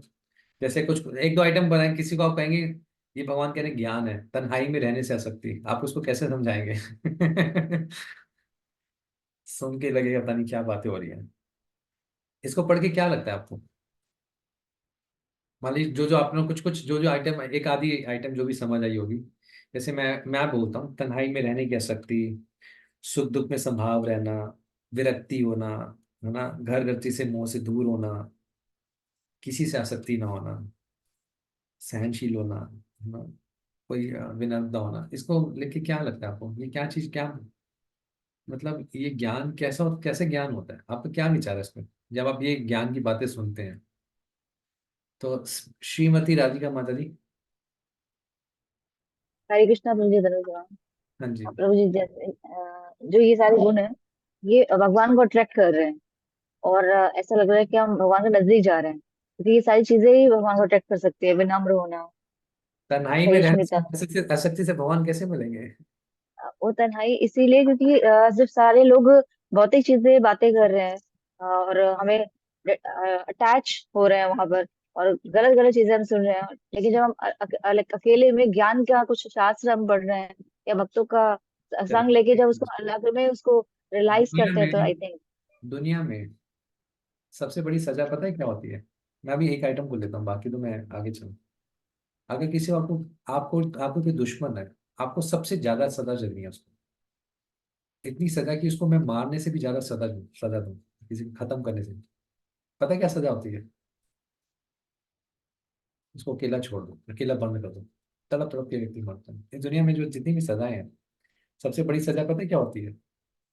कि काला पानी, हम तो इंडिया में बोलते हैं काला पानी, मतलब जैसे कि एक अकेले जगह में बस उसको खाना मिलेगा और कुछ नहीं मिलेगा। एक जगह में जाके उसको, बहुत ही दूर देश में जाके कहाँ पे अकेला उसको छोड़ देंगे, एक जेल में बंद कर देंगे, तड़प तड़प के।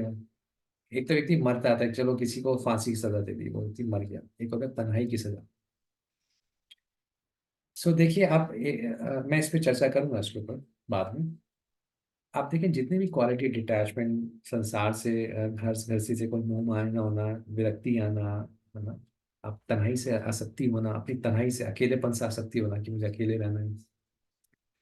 पहले तो एक चीज जो इसमें आइटम नंबर 16 है, जो मानेगा शुद्ध भक्ति करना। अगर किसी ने सारी 19 आइटम कर भी ली लेकिन शुद्ध भक्ति नहीं है, तो बाकी सारी 19 आइटम का कोई फायदा ही नहीं, अगर उसके पास शुद्ध भक्ति नहीं है। अगर मैं जो जानना चाहता आपसे, अगर आप ये पर सारे जो ज्ञान की आइटम्स पढ़ते हैं, जो भी ये चीजें लिखी हैं 20 चीजें ज्ञान की, इससे ना एक चीज समझ आती है, जो प्रभुपाद जी इसका सारांश लिखते हैं इसके तात्पर्य में। अगर किसी को भौतिक जगत अच्छा लगता है, वो कभी भगवान के पास जा ही नहीं पाएगा। भगवान के पास जाने का जो जो क्या कहते हैं, योग्य व्यक्ति कौन है? उसको भौतिक जगत अच्छा नहीं लगता, तभी तो तन्हाई में रहना चाहेगा ना। इसको भौतिक जगत अच्छा नहीं लगता। यानी एक होता है ऑप्टिमिस्टिक, होता है पैसिमिस्टिक, जिसको पता हो। एक होता है बड़ा कि भौतिक जगत के प्रति बड़ा अच्छा, कि भौतिक संसार में देखो कितनी अच्छी चीजें हैं, कितना कुछ करने को है ना, कितना अच्छा संसार है। वो कभी भगवान के धाम नहीं जा पाएगा। प्रभुपाद जी लिख रहे हैं, जिसको संसार बिल्कुल अच्छा नहीं लगता, वो जा पाता है संसार में। संबंध, अब एक्चुअली ये नहीं कह रहे जा सकता है। प्रॉपर लिख रहे हैं, जिसको ये संसार अच्छा नहीं लगता, उसको लगेगा मुझे भगवान के पास जाना है, इम्पिटस मिलेगा उसको, मोटिवेशन मिलेगा, प्रेरणा मिलेगी भगवान के पास जाना है। संसार में सब कुछ अच्छा होता रहे तो भगवान के पास जाने की कभी प्रेरणा नहीं मिलेगी। इसलिए जब ये आइटम पढ़ते हैं ना, आप किसी एक अभक्त को पढ़ाएं, वो कहेंगे तो पता नहीं कौन सी सजा दे रहे हैं, क्या कर रहे हैं मेरे साथ। ये भक्त के लिए, और इसका एक ही कारण है, सारे जो गुण अपने आप आते हैं सबके अंदर, एक व्यक्ति के अंदर, एक भक्त के अंदर अपने आप आते हैं। कैसे? जब वो भगवान की शुद्ध भक्ति कर रहा है। तन्हाई मतलब, एक भक्त कभी अकेला नहीं होता, ये तन्हाई वैसे लिखा गया है। एक भक्त जो वास्तव में भक्त है, शुद्ध भक्त है, उसको कभी अकेला नहीं लगता। Devotees never alone. तन्हाई वो दूसरे देखते हैं, देखो अकेला है, उस भक्त को कभी अकेला नहीं लगता, बल्कि उसको लगता है हमेशा कृष्ण के साथ। Devotees never alone. Even Prabhupada ji कहते हैं ना कि संन्यास व्यक्ति को कब लेना चाहिए? जब उसको ये विश्वास होता है कि परमात्मा कृष्ण हमेशा मेरे साथ है, तब वो योग्य बन जाता है कि संन्यास ले ले अपना। इतना विश्वास हमेशा के लिए हो सकता है कि हाँ मेरे साथ, मैं कभी अकेला नहीं हूँ, तो व्यक्ति संन्यास ले ले। वो घने जंगल में आधी रात को जंगल में चला जाए बिना डरे, तब वो सन्यास में लोग योग्य हो जाए। या तो कहने का मतलब जिस ये सारे गुण इसलिए हैं कि अब एक एक करके गुणों की चर्चा भी करेंगे कि एक भौतिक जगत के प्रति पैसिमिस्टिक व्यू जो एक भक्त का होना चाहिए संसार में अच्छा नहीं है। इसलिए भक्ति सिद्धांत सरस्वती ठाकुर क्या कहते थे, जो प्रभुपाद जी के गुरु थे, कि संसार एक जेंटलमैन एक सज्जन व्यक्ति के रहने की जगह नहीं है। उसको यहाँ पे नहीं रहना चाहिए, निकलने का सोचना चाहिए। एक आधी आइटम ले लेता हूँ, एक आइटम 1 मिनट के लिए। जैसे कि पहली आइटम लिखी है इसमें, ज्ञान की विनम्रता। अच्छा मेरा आपसे प्रश्न है, कोई व्यक्ति जितना विनम्र होगा, एक भक्त को लगता है मैं बड़ा विनम्र हूँ, एक भक्त को लगता है मैं बड़ा विनम्र हूँ, कोई भक्त कहता है मैं बड़ा विनम्र हूँ? कहीं सुना आपने? देखो मैं कितना जी मैं बड़ा विनम्र हो गया। तो जो विनम्रता है ये दूसरे भक्त किसी भक्त के अंदर देख सकते हैं। एक भक्त को खुद को कभी नहीं लगता मैं विनम्र हूँ।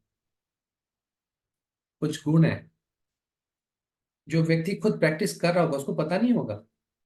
जिसके अंदर कृष्ण प्रति आसक्ति होगी उसको नहीं पता होगा मेरे अंदर कोई आसक्ति है, दूसरे देख पाएंगे। तो कुछ चीजें हैं इसके अंदर, कुछ आइटम्स हैं, कुछ गुण ऐसे हैं जो व्यक्ति को खुद को नहीं पता होगा मेरे अंदर हैं, जो भक्ति के प्रयास के उस प्रयास के कारण उसके अंदर आ रहे होंगे। दूसरे देख सकते हैं लेकिन उसको नहीं पता होगा। यानी एक जो व्यक्ति जितना विनम्र होता रहेगा, दूसरे देख पा रहे हैं अरे और विनम्र हो गया और विनम्र हो गया, उसको नहीं लगेगा मैं विनम्र हूं। हाँ? तो एक ये भी चीज है। अब विनम्रता के बारे में क्या कि हम पता नहीं कोई नंबर है, धन्यवाद प्रणाम करें। अभी मुझे लगता है माधवी, मुझे लगता है यहाँ पे भी विराम दे देते हैं क्योंकि एक इम्पॉर्टेंट डिस्कशन है सारे गुण।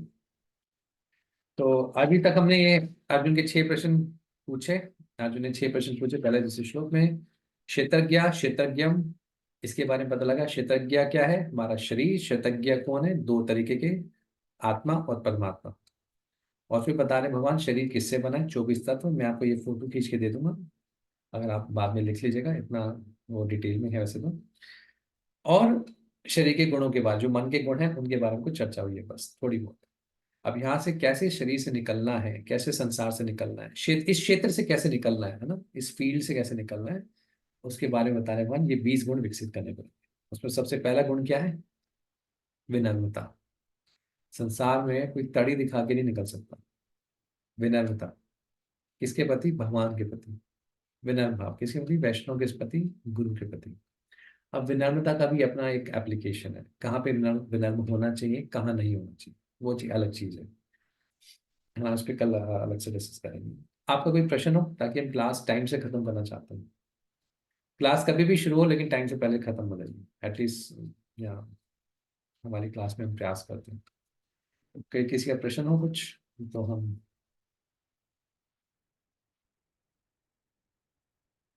विराम दें। मेरी रिक्वेस्ट अगली क्लास में पढ़ के आएगा। ये श्रीमती राधिका माता जी प्लीज। थैंक यू प्रभु जी। आप बता रहे हैं, बहुत अच्छे से बता रहे हैं।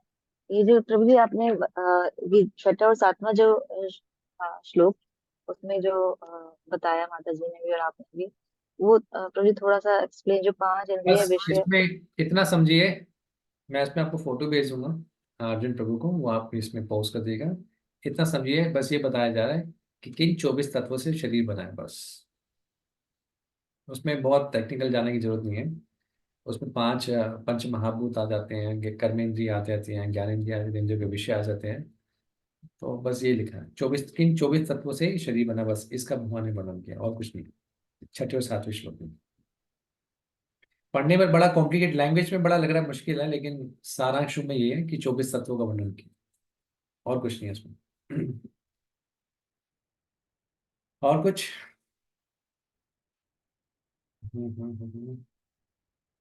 कोई जिज्ञासु व्यक्ति जिसका प्रश्न हो? बाकी कल हम फिर प्रभु जी, अर्जुन प्रभु जी, हम फिर फ्राइडे को क्लास रखते हैं। धर्मात्मा प्रभु। यस प्रभु जी। हाँ जी। उसके हरे बाद कृष्ण। कुछ लीला देवी माता जी। यस। हरे कृष्णा बोल देना सुना। हाँ जी।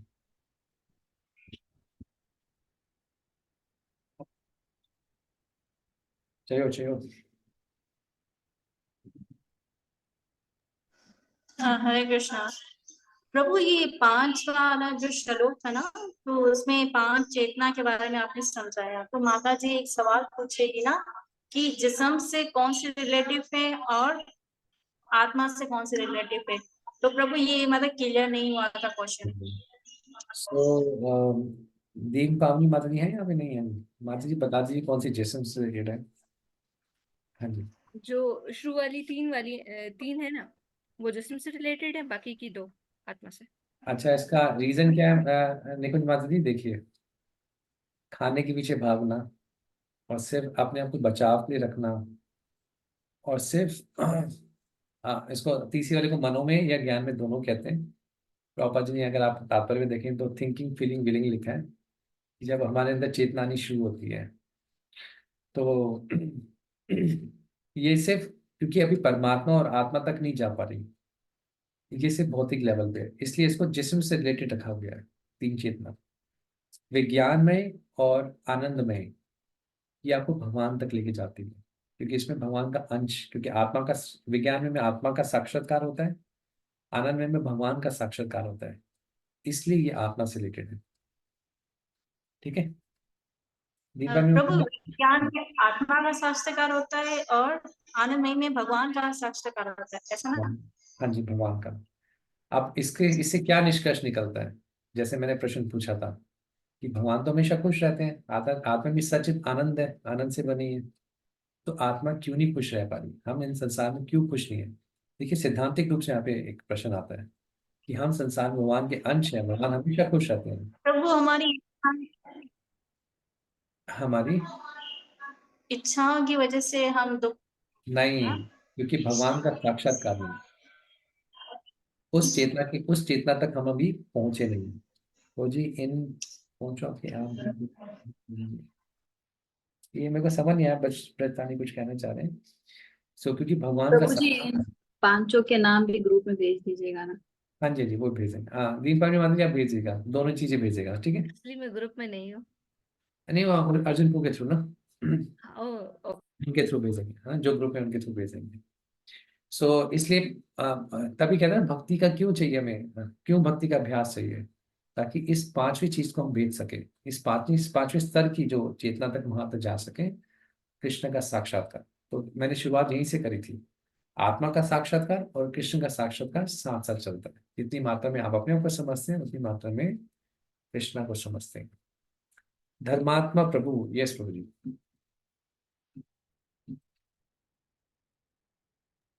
हरे कृष्णा प्रभु जी। प्रभु जी ये विज्ञानमयी ये 5 दर्जों में शामिल नहीं है? शामिल है ना? विज्ञानमयी शामिल है ना, चौथी विज्ञान में है ना। हरे विज्ञान में जी जी, बस जब बुद्धि के द्वारा हम शरीर और आत्मा ठीक में है। फर्क जान पाते हैं, उसको विज्ञान में कहते हैं।